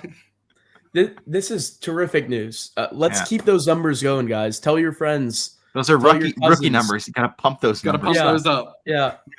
200,000 units with 1 million more well on the way. Let's get those orders up. Familiar with the KOTOR comics and how they relate to the game. So if you flip through them, very nice. I don't have the context for what this was in relation to. Probably me saying Troy Denning. Player, hearing you pronounce Zerka. Hey, there we go. I fought back against the Czech Republic pronunciation that was welling in me. You'll name your kid Marn Hieroglyph? I hope so. It would warm my heart to know that there's a Marn Hieroglyph out there on the streets. There is a Darth Vader. There were some parents who named a kid Darth Vader. I saw an article about that. Like we need Darth a Marn Vader with a last name, like with Darth a last Vader, name, like Johnson or something like that. Yeah, something like that. Yeah. First name Darth, middle name Vader. It's interesting. He has a lot to live up to with a name like that. Anakin and Isla didn't get much screen time as friends. I can imagine they do Wookiee activities. In Star Wars in general, or was this in a specific novel or comic or anything? Let us know. Kobayashi Waru. Absolutely love it. What inspired this name? You remember how Abel Pena wrote on your copy of Skywalker's Waru Paru Garu? Yes. Yeah, so I was thinking of putting that as my name, and then I was like, no, what rhymes with Waru? And like Kobayashi Maru. And I just wrote it. It was just like something quick that I thought up. Here's the signature in question. Waru Paru Garu. So saith Zeta Magnus. Abel G. Pena. Absolute treasure, that man. What a great guy. Okay, plan on doing lore playthroughs for your channel in the future. We shall stay tuned. I'm breaking the canon. I don't know when this occurred. Spider-Man 2099 theme. Yeah, it's all EU. It all counts. Even Tag and Bank. Tag and Bank, Rogue One, Rise of the Red Blade, Princess and the Scoundrel. That's the third marriage that they had together. Oh man, I'm kidding. I'm not like a one canon person. Although I actually do want to hear one canon's That way take lies on madness. I want to hear one canon's take on like 3 Han and Leia weddings. It's like, man. one was like a non-religious ceremony, one was a religious ceremony, one was like one was because they couldn't get all their family together in time, so they were going to do a small one now and a big one later. Whenever I talk to one canon people, they're like the most wonderful people in the world because they have the most wild imaginations, and they're like, I'm like, so wait a second, where were Jason and Jaina during the sequels? And like, oh, like Jaina was off in the unknown regions fighting or something like that. I was like, okay, let's take this from the top. So you're telling me that every time. How did Chewbacca come back? And I don't mean that in like a disparaging way or whatever. It's just like the amount of hope you have to be a one canon person far exceeds the amount of optimism that you have to be a one canon person. Far exceeds the amount of optimism that I have for anything in this world. I feel like if you brought up like, well, how'd Chewbacca come back? They'd be like, well, a moon falling, you don't see a body. That like the comic book type of thing, right? Yeah. He catches it and just throws it back like he just punts it back. For anyone who's listening on this stream who doesn't know what one canon is, it's basically the idea of merging the Disney and the EU canon so that it's like one cohesive canon, and like trying to make everything fit. Yeah. And that goes about as well as it sounds. Yeah. And that's why it requires the healthy dose of optimism that Marcel talked about earlier. When you killed Vader in The Force Unleashed, you freaked out. Did you die to Kento Marek, or did you fall off? Did a Wookiee get you, or pushed off a Kashyyyk platform? Let us know. As a kid, Scott played N64 Rogue Squadron and Shadows of the Empire and recorded the gameplay on VHS so you could have the canon playthrough achieved. Little did I know VHS wasn't going to last. No, it didn't, but that is so cool. I love that. All those moments lost in time like tears in the rain. Yeah. If you did a Loki Star Wars show, the guy at the end of time is just Dave Balone. Well, perhaps. That's tragic. Star Wars Bounty Hunter. How far behind am I, Marcel? Amazing. Oh, quite. Keep going. Okay. Marcel's drinking a Greedo Corpse Brew. Diet Coke. Earth Plague is. Yeah. I completely concur with this. Yeah, absolutely. You're a bold one. Sorry. Listening to the archivist version of Black Fleet Crisis and Michael P. Q. McDowell's writing is fantastic. I forgot how good it is. It's better than I remember. I've only read it once. I'm very much looking forward to rereading it. Scott might like to know that I associate him with the Black Fleet Crisis. Like anytime I think of the Black Fleet Crisis, I think of Scott Johnson. Has he expressed his enjoyment of the Black Fleet Crisis before? Like, from when I first got to know him, and I think he even has like on his channel, he like one of his videos is of the Black Fleet Crisis promo stands. Yeah. Amazing. And, yeah. Great list, Pico. Love it. Keys in there is great. John Jackson Miller. He should be up there too. Corey, where would you go with yours? With your top 5? I know it's hard, but what similar names to tonight? Yeah, Matt Stove is definitely up there. James Luceno, John Jackson Miller. Who else would I throw in there? Maybe Alston.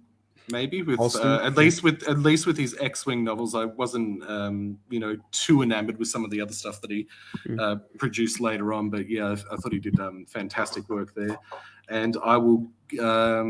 Well, I have to go with Joe. Obviously, I'm obviously biased, but hey, I'll own that bias. I don't see Joe as a Star Wars author. I see him as like a literature author. Like, you know what I mean? Like, it's like in my mind, it's like different. It's like he's the through line between like Clark Ashton Smith and H.P. Lovecraft to like all the pulp writers like Lee Brackett, Edmund Hamilton. and then like you have Joe. That's He's like, yeah. I think You he would really transcended and elevated it, supernatural Yeah. encounters to the level of high literature. he would be grinning ear to ear to hear himself put in that. I hate to be among those names. reductionist and insulting, but it's like his stuff is too good to be Star Wars. Especially since he's a very, very humble man, and he wouldn't think that about himself. So it's up to us to say these nice things for him. Yeah. Kyle's here. Love this man. He's amazing. He's like, good seeing you, Corey, but screw the other guys.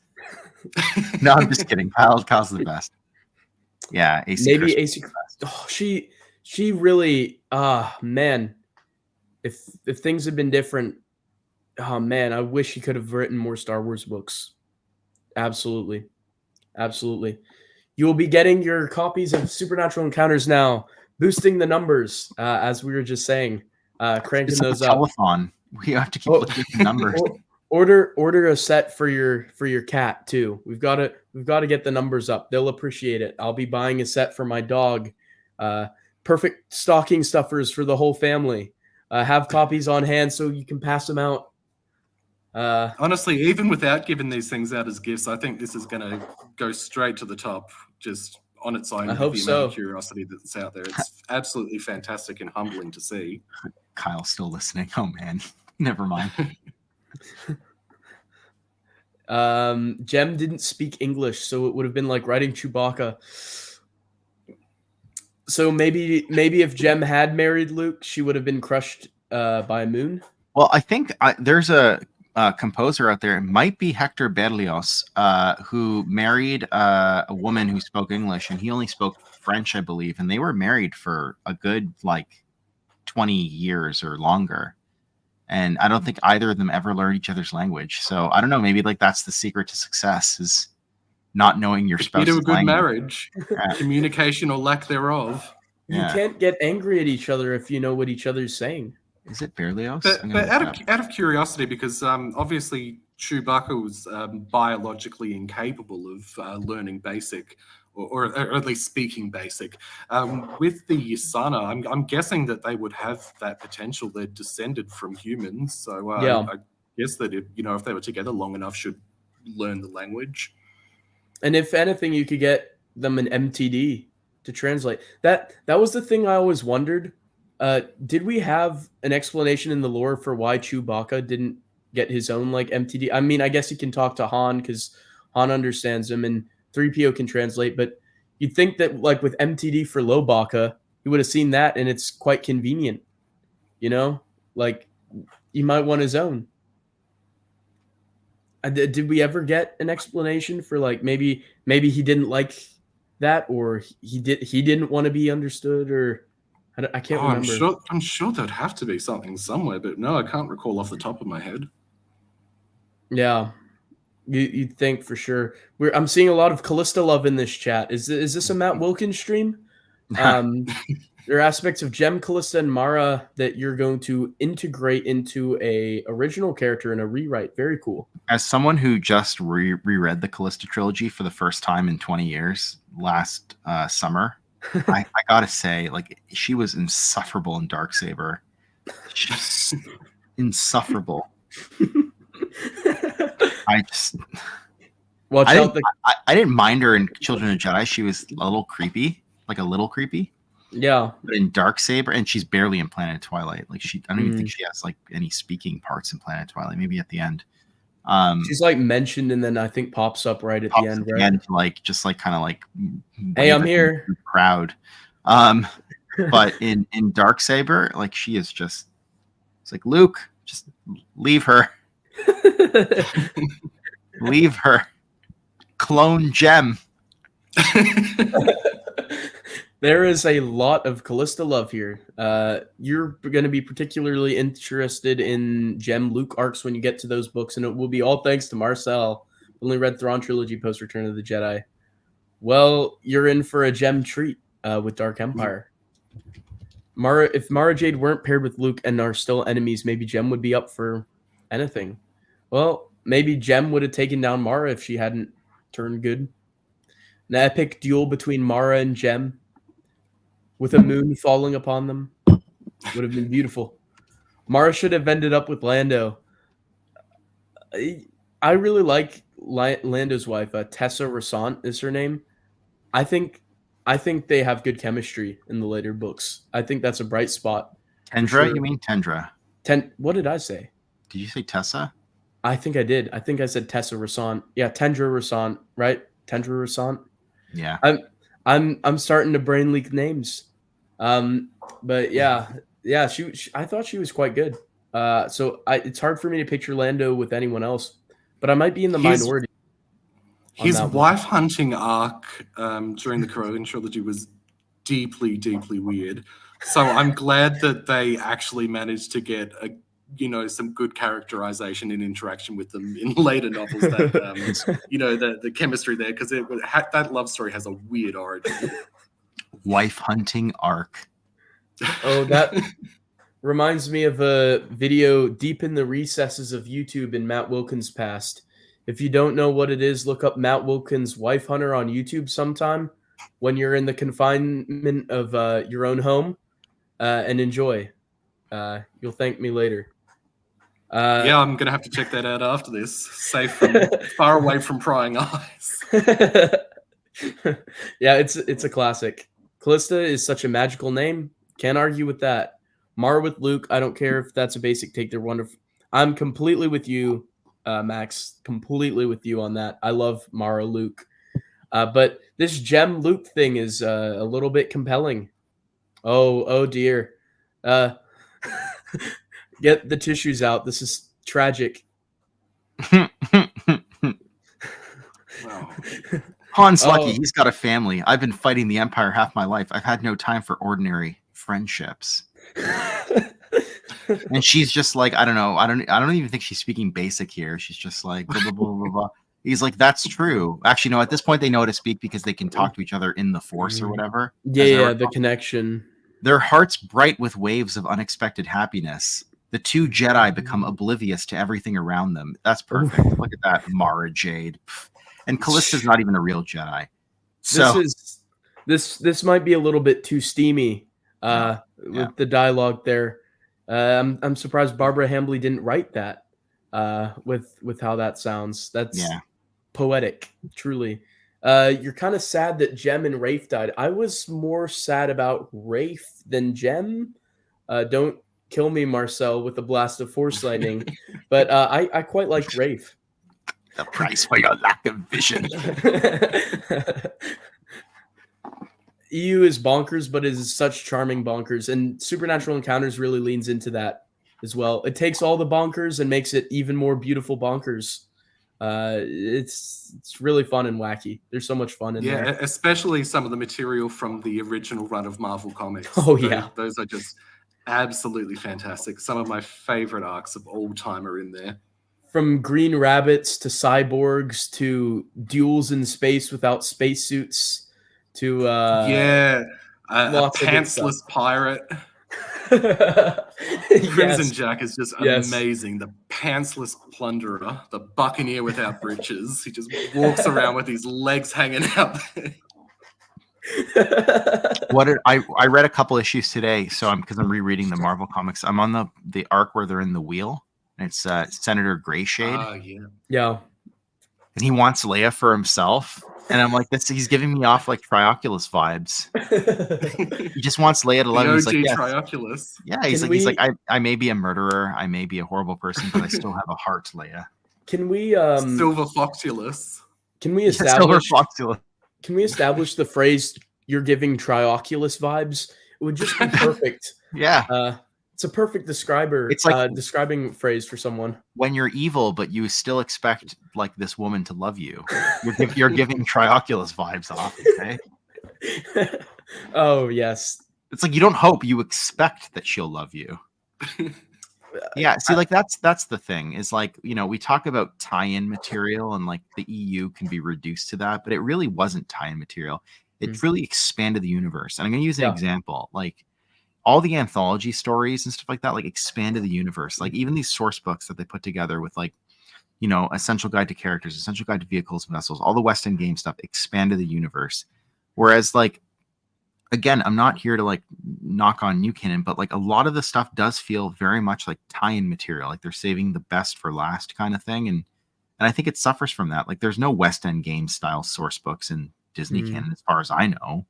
There's no anyways, I wish there was more of that. Yeah, I think that there's a lot of hesitancy around sort of big world building arcs, sort of in the vein of, the Thrawn trilogy and sort of fleshing out the era with the big specific wars and events that follow there.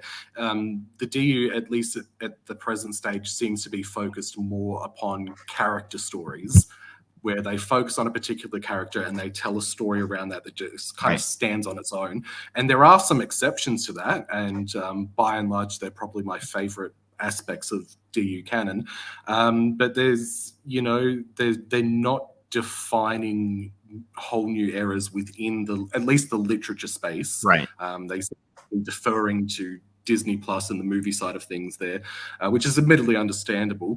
But on top of that, we're not getting much in the way of really deep world building, source books in the vein of the essential guides. Right. And I think that that's much to their detriment. Yeah. And I think you hit the nail on the head. Bren's going to kick me off his channel for talking about new canon, but I'm going to chance it and try. There's a book called The Rising Storm. It's the second book in the first phase of the High Republic, where there's this Republic fair at Valo that, Chancellor So is like really, really trying to get, to off the ground so that everybody can celebrate, right? Like we are all the Republic and stuff like that. And then the Nile attack. And it just seems like, wow, there's something like happening that has ramifications beyond, the whatever happens to a single character in the book, right? And so I just thought like that's like more of the stuff that I would see in the expanded universe, right? In the Legends continuity, where there would be like a big event that would have ramifications that would carry on between books and stuff like that. So I would love to see more of that. I mean, obviously I would love to just see more of the expanded universe, but like if Star Wars fans are determined to read the new stuff as well, like at least give them something that matters. Don't give them stories that don't really matter. Because what's the incentive to read those stories? There's no incentive. It sounds like scope, scale, and weight to stories is very important, which I think makes sense. Yeah. Like kind of clearly. And the expanding universe had the scope, had the scale, and had the weight that continued on to further books. Yeah. And it would be very nice if the books right now could have that. Some do, and my own experience is that some do, most don't. Yeah, that's my own experience. Other people might. I feel like there's kind of been an inversion between the EU and DU on the novel side of things.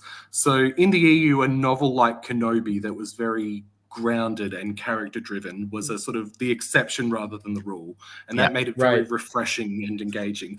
Whereas on the DU side of things, that kind of self-contained one-shot character-focused stories are exactly. And it's these, the grand adventures, they're the exception. Yes. Thank you for your behind-the-scenes editor talk about the SWTOR Codex stuff. That was appreciated there. Paperback of Knight Errant has a comic book preview in it. It does. It is very cool. Now, Knight Errant is one of the only books in Star Wars that hasn't been reprinted with the Legends banner.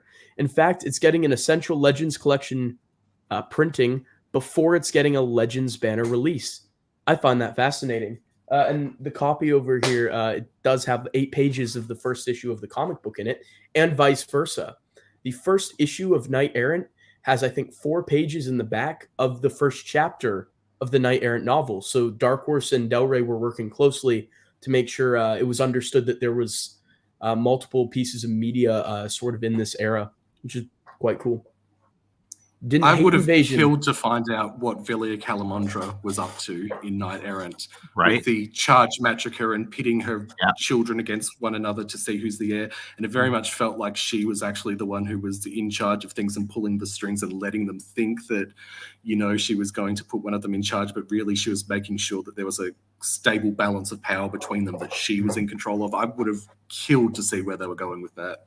Yeah. it would have benefited from being fleshed out more. Same with Dawn of the Jedi. Both of those eras were very interesting concepts to these eras, very interesting pieces. And I really wish we had more time to let them breathe, let them sink in. Would have been phenomenal. Like I said earlier, I really get the distinct impression that at least some of them were intended to be 50-issue runs. So they didn't even get, a third of the way into what they probably had planned and wanted to tell in terms of their stories. Yeah. That's just assumption on my part, but it's very much the vibe that I get. Yeah. Same here. Yeah. Yeah, same. Oh, when I said Prince Zizor, yeah. Sending Marcel into shock. The Splendid App Theory is one canon. Is the name of the one canon theory now. Space Janitors, All EU, also season 4 coming soon. 9 years later. How many one canon fans are out there now? Where are they? That's fascinating. There's more of us than you think. That in years. There's more of us than you think. No, I'm not. Marcel, do you have something to tell us? Yes, there is only one canon for me, and it is the expanded universe. That one canon theory, okay.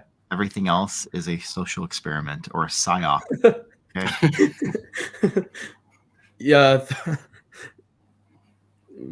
There's a few on, yeah.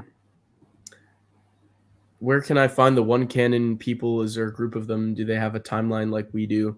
Well, I think there are some one canon timelines, aren't there? Joe's website has some canon stuff in the timeline. Not all of it, but he has what can fit within the EU. Are there others too? Much like the Morlocks, we one canon people live underground during the day and only come out at night. One of the editors, one of my fellow editors, Sinra, he's a one canon guy, and I think I may be mistaken, but I think that he has his timeline on the Jedi Council forums, but I'm not 100% on that. I haven't sort of looked into it. Very interesting. I definitely am curious to see like how they. I think post Return of the Jedi seems like the most divergent of eras, so I'm curious to see how they kind of splice that up. I see Kyle's comment there. Very, very funny. Yeah. Because he's like, oh look, Corey's here. That's awesome. Like. Hey, it's an honor to be included in that. Everyone else, the acknowledgement is enough. If AC made a Lando trilogy, that would have been so cool. Yeah. Oh wow. Although Lando gets a lot of screen time in at least like Rebel Dawn and stuff like that. Like she gave Lando, I would say, a fair shake in her Han Solo books. Yeah, definitely. I think as much as I love Scoundrels, I think Timothy Zahn didn't understand Lando as a character that much. I'll say that. But I really love Scoundrels, the book as a whole. I really love Ocean's 11, though, so it tracks. Yeah. I at least think that it's underrated. I wouldn't put it in my top 20 or so, but it's a good novel. Yeah. And it's refreshing to see him write a novel that isn't specifically centered around Thrawn as well. Yeah. True. With all due respect to Thrawn as a character, of course. One time, my friend Alex, there was a YouTuber tier list that was being made by another Expanding Universe YouTuber. My friend Alex mentioned that I had Scoundrels at like my 6th favorite EU book, and it like knocked me down a tier, or almost did, on the ranking. Hilarious. Yeah, I mean, sorry, I was shaking my head because of the Scoundrels thing, but yeah, well, I don't know. I think like there are a lot of deep thoughts and things in supernatural encounters that make it inaccessible to the typical Star Wars fan. Maybe not inaccessible. That's not the right word, but like make it. It's supernatural encounters is work. It's not like pleasure reading. There's like work involved, but like with any type of work, there's rewards that come as a result of that work. And it's like there's another fantasy author that I really like called Stephen Erickson, Canadian fantasy author, but I think he lives in the UK now. And he wrote this series of fantasy novels, 10 of them, Well, he's written also other books in that world, but they're called Malazan Book of the Fallen. And they're like these like 600 to 1,000 page tomes, as you might imagine, like many fantasy books are. But he just throws you into the middle of this world and gives you no explanations, and like really like requires you to kind of just focus, do your work. Yeah, do your work and pay attention and go back and reread stuff. But when you do, it like unlocks and it finally makes sense, and it's wonderful and it's so rewarding. And I feel like Supernatural Encounters to a large extent is also like that. Right? But people, for whatever reason, find that is intimidating. And so that's why I said, like, it's maybe too good for Star Wars, because most Star Wars books don't require you to do that. Require less work. Yeah. Right. Yeah, absolutely. Top 5 EU authors from Max. Love to see my boy Denning in there. Absolutely great. Drew Karpyshyn. That's a great one to have in there. We didn't bring that guy up. Kevin J. Anderson in there. Love to see it. Young Jedi Knights, Jedi Academy, love. Lucino at 1. Expected nothing less. Keys in there. Love to see it. Great list. Love it. Next book title, Jem Learns Basic. It could be a kid's learn to read book. Yeah, that's awesome. That's awesome. Jem Learns Basic. All right, that's the next project for the editors at Supernatural Encounters. We need Jem Learns Basic, please. We need that on the agenda.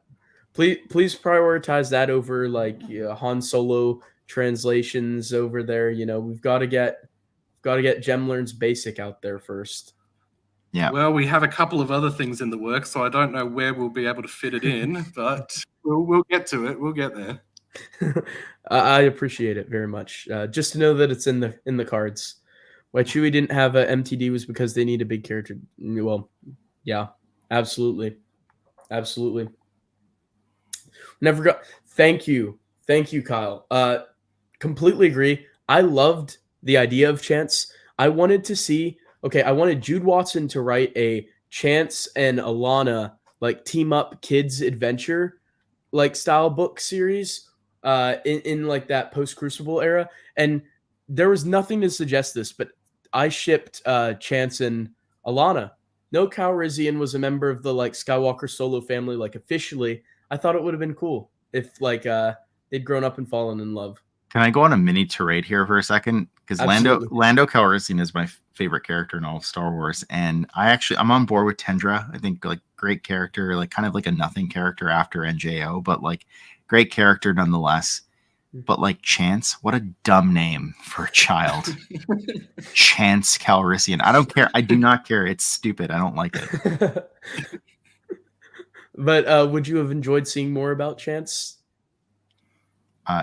Would you give him a chance? No, rename him. And then I would like it. I can't get past that name. Okay.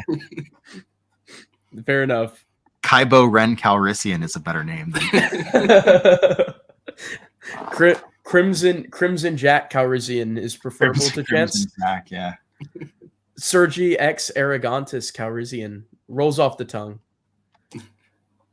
Count Dooku cut off Anakin's right arm. What if there is an attempt to make clone based on the genetic template severed limbs?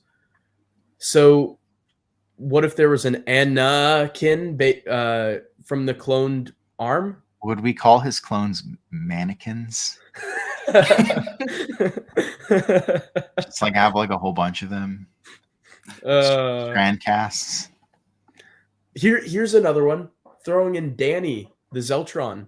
That's right. I don't mind that one at all. That's a good shout. First of all, how dare you? Okay. Danny. You could do a lot worse than a Zeltron. Glad Cade got a Zeltron. The pinnacle of making it in the Star Wars universe. And this goes for like any gender. I'm not discriminating between like, any genders, like the Zeltron males too, and Zeltron females. Yeah, making in the Star Wars universe is getting yourself a Zeltron. I did joke with Brennan about Dr. Royce getting one during our interview, so I've officially made it. There you go.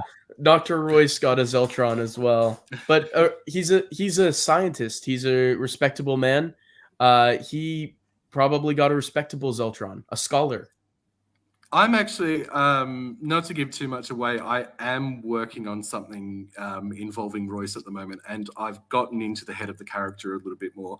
And he is someone who is not an academic who is particularly inclined to field work, who is finally getting out there on an adventure out of a sense of obligation to Hex.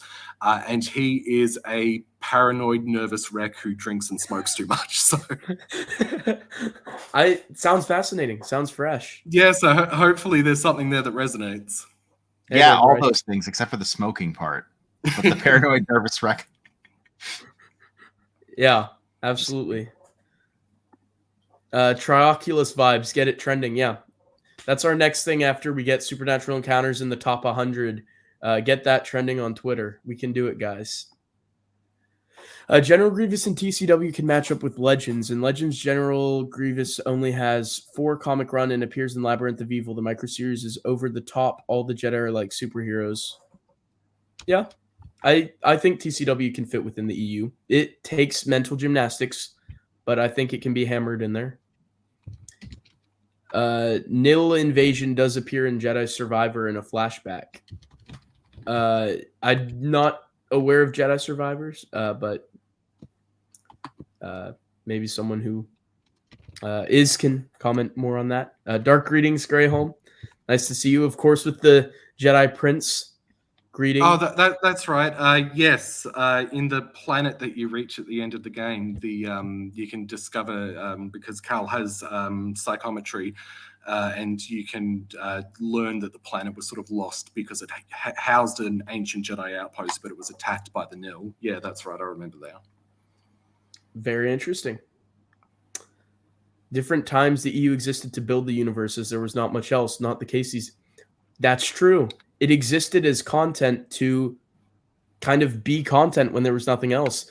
I saw a really great video by a YouTuber named Drew Gooden. He's a comedy commentary channel. He made a video called "Do We Have Too Much Star Wars?" He doesn't seem to know about the expanding universe at all. He's just a Star Wars fan who liked the movies and the shows. He talks about how much content there's been lately, and like, is the answer just to have more? Because he's like looking at the schedule, how there's just all this other stuff, and he's like asking the question, is more for the sake of more bad? And he comes to the conclusion that it is, and that we should maybe have less stories if those stories are just really good.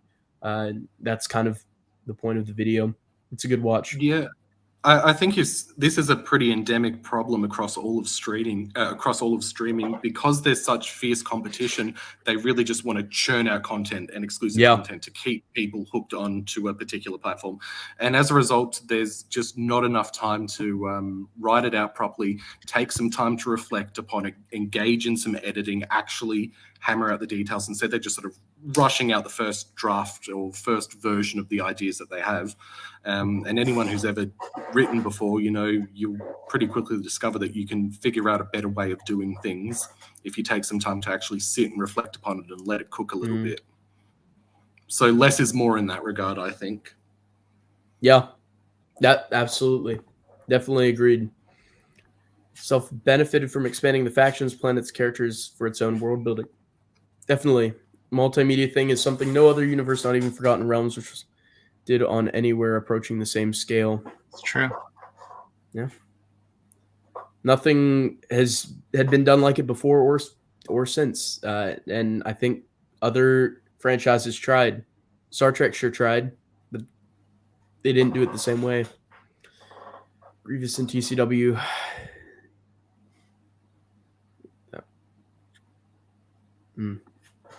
Some serious Grievous discussion we have here. Are you guys big Grievous fans? I was never huge on Grievous myself. I tended to veer more Sith. Rather than Cyborg. Not even Labyrinth of Evil. Never. No. This terrible character doesn't belong in Star Wars. I'm being gatekeeper right now. I don't like it. I wouldn't go as far as Marcel, but yeah, he never resonated to me. The most was Clone Wars 03. Tartakovsky made him interesting to me. He seemed scary. And I think that's the pinnacle of Grievous for me. Should be a robot. That's all he is a robot. Droid, whatever they call them in Star Wars. I don't know. But no. I would argue that they sort of missed an opportunity in Revenge of the Sith as someone who has become more machine than man, or more machine than Kaleesh in his case. He would have made more of a natural foil to Anakin as opposed to Obi-Wan. Yeah, and you're right.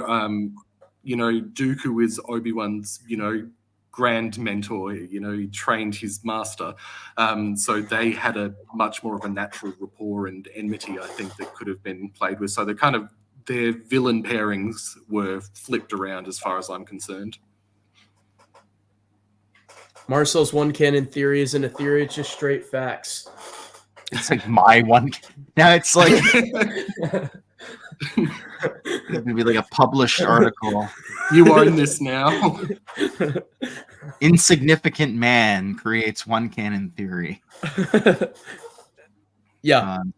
does. Yeah. Is Corey the same as the Corey loses his data pad, or no? No, different person. This is though I also frequently lose at Empire at War mods. So we have that in common. This is Mr. Corey Carter, who edited Supernatural Encounters, who created the Supernatural Encounters Atlas Appendix, and he is in universe with the Zeltron. So long list of achievements. I think we need more Lando. The Zeltron part at least was a joke, but the other stuff I said was true. Yes. I concur with this. More Lando prequel stuff would be great. Beardless or mustacheless Lando. Fun stuff. Supplementary stuff in Christmas trilogy. Give him a year or so. Yeah, you will. And I really want to know what I'm going to be reliving Supernatural Encounters when Greyholme goes through it. He's going to see stuff and he's going to be messaging us like the entire time. We're going to have paragraphs. He's going to be rereading Supernatural Encounters when Greyholme gets to it. Rereading. Basically, he's probably going to send us paragraphs, maybe even pages with like anecdotes and notes and stuff. It's going to be great. YouTubers that say Xizor wrong would go low on my list too. Okay, I'll have to change it. Xizor. Yeah, Xizor. Okay. I will mentally correct that. Every time I say Mara Jade, I have to like mentally pause right before I say it. So if you say Xizor in the mirror 5 times, he appears. Oh no. Okay. But like you have to do it with the lights off, and like he appears like that one, like the t-shirt promo for Shadows of the Empire where it's just like his green face and there's a black background. And it looks like Incredible Hulk. Yeah. Given what he can do with pheromones, you'd probably want the lights off. I'm a little scared that he'll make some advances if I have him in my mirror. Untoward advances, even. It's the work if you wish to peer deeper is worth it. I currently have 4 tabs open to research SE stuff, not including my notes app. Love it. Yeah, me too. I had Wikipedia in one place. Not a completely reliable source of information, obviously, but for a quick like, oh yeah, what was that? It's helpful. As I found later on after the Atlas Appendix was released, I had that open as well. And then I had 2 Supernatural Encounters tabs open, one with the endnotes and one with Supernatural Encounters itself. And yeah, it's terrific. Chances like something you would name your dog. Yeah, like Rover or Sport or Buddy or something like that. Nothing character after NJO. How familiar a phrase he's referring to. He could be referring to several characters. We don't know. We'll never know. Maybe Kaitis. I don't know. / Jason. Don't have the context for that anymore. It's in the film Homeward Bound. There's a dog named Chance. How about that? How have they cloned Anakin from his legs? Well, Marcel's already postulated, would they be mannequins? So I don't know if there's more to say on this. Would that change things from cloning from the arm? Does that change things at all? No. It's It's a legitimate limb, just as much as the arm.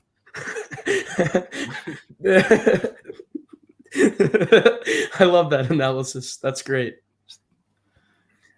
Um, Yeah. I hadn't Oh, thought of- Homeward Bound. Yeah, me neither, actually. yeah.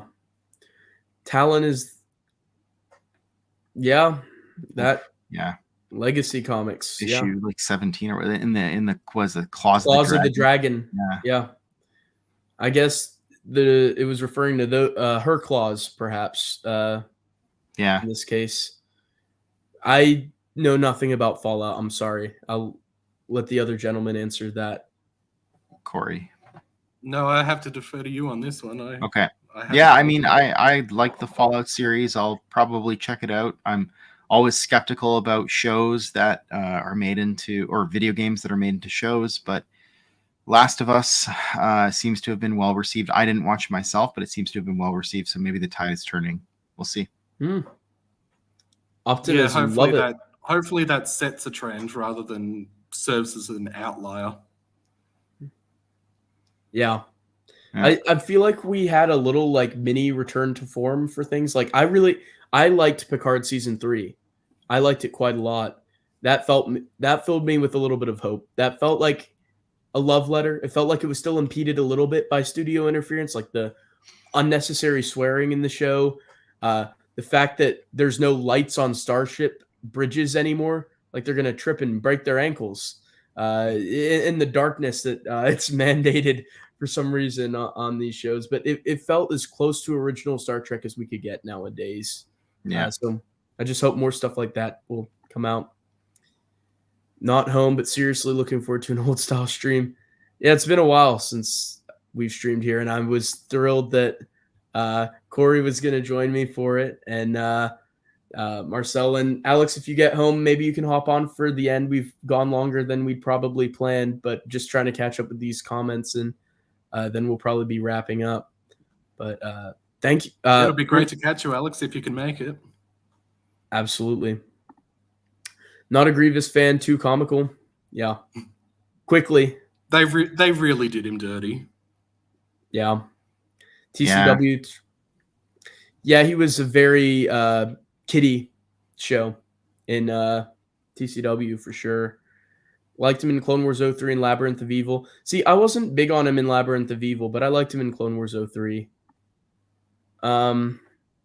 Gary Oldman had played him. I had heard that.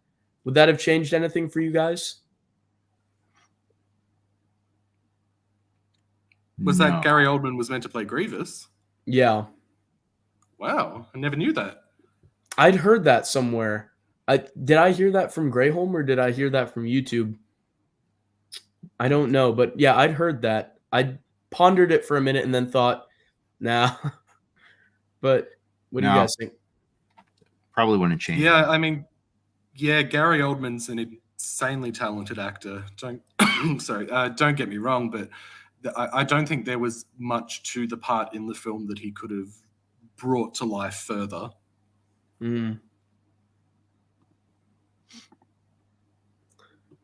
For General Grievous, it was jarring seeing what ended up on screen versus what we saw in Clone Wars. Agreed. Right? Yeah. You're getting a General Grievous cough from Brady. Sorry about that. Activate the deflector. George originally planned for getting him the role. Yeah. Grievous is not my all-time favorite, not even my top favorite, but I liked him well enough. Then, yeah, I mean, won't be held against you. Masquerade, I like 95. I like more of the EU than Brennan. I don't care. He might argue otherwise, but I do. And I was with you for a minute, but I'm not sure. I shill it. Yeah, no, well, and then you're like, in my opinion, Dawn of the Jedi is not that good. And, Knight Errant isn't that good. But I like Scoundrels. Anyway, I'm just kidding. Sorry. I'm sorry. Brennan. Sorry. It took a minute to register and then hilarious. I'm sorry. But what I will say is that there's just 2 or 3 things in the EU or in the films that I just have trouble wrapping my head around, and Grievous is one of them. Yeah. Zizzer appears in the mirror with or without his cloak. Well, I don't say his name in the mirror 5 times and find out for yourself. Come on, Scott. Are you afraid? It's up to see. Terrifying. I'm excited to see the 5th cinema showing. I'm not aware of what that is. Fifth Element Fathom. So I know Fifth Element obviously is a popular sci-fi film with Bruce Willis and Lily. Yeah, fantastic one. Yeah. I have not seen it. I'll have to add it to my list. Lilu, who's the actress that plays Lilu? Yeah, Lilu. Oh, I can't remember. But that laugh of hers is like Mila Jovovich. I just looked it up. That's right. Yeah. Yep. Yeah, so is there a new version of Fifth Element coming out? Yeah, I don't know. Greyholme, if you I had no idea. I'll have to check it out. I sent him the link, Brennan. Oh, okay. Oh, he's in the backstage. I didn't even notice. Sorry. Hope you weren't waiting too long. Or are we doing our hats thing? How's it going, Greyholme? Yeah. The Typho gem got to him. Probably. The Father of Shadows is obscuring his words. How the New Republic era in Legends has too many stories and wars. Do these guys even sleep? They were quite busy, weren't they? Something Matt Wilkins has said is, did they ever have time to go to the bathroom? And yeah, it really seems like they didn't have time to stop in at the refresher.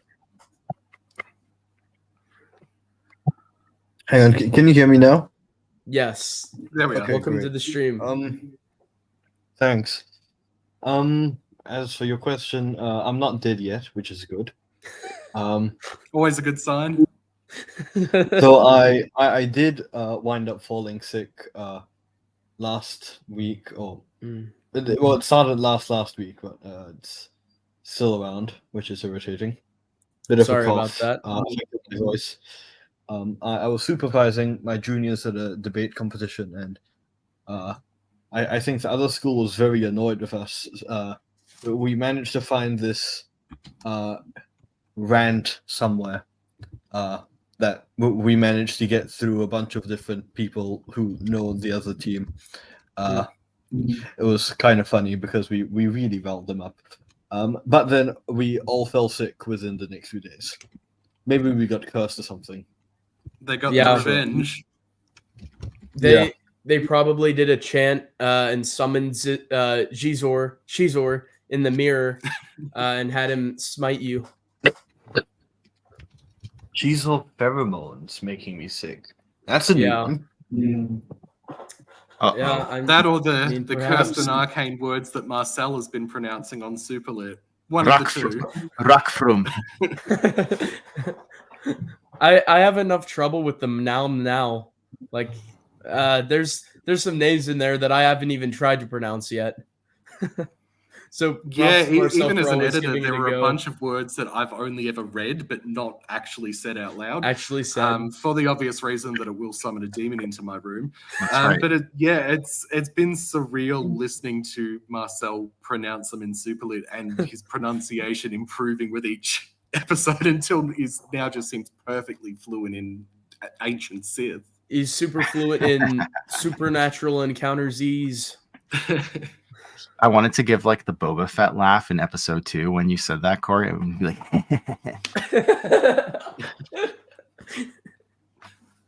get him, Dad, get him. Yes. Have you guys had much time to read much Expanding Universe lately? 0 hours, Marcel? 0 minutes. Goose egg for you too, Marcel. I just finished Supernatural Encounters for the first time like 3 days ago. I had gotten to chapter 84 and I was like, I don't want to read this yet. And then I bit the bullet and did it a couple days ago because I was writing a school paper, and so finally finished it off. But other than that, I haven't had much time to read any EU lately either. What about you, Corey? Yeah, it's a big fat goose egg for me as well. I've started back up at work again, and that eats up most of my time. I'm trying to fit in some writing time, a few other, personal time, stuff like that. I got about halfway through reading the Alacrity Fits You novels, which obviously aren't EU, but they're written by Brian Daly. Oh, nice. A fantastic read and highly recommended, but I'm still not done with those as it is. Yeah. Well, glad that you've had some reading time in there. We have some Alex love, apparently, which isn't something you see that often.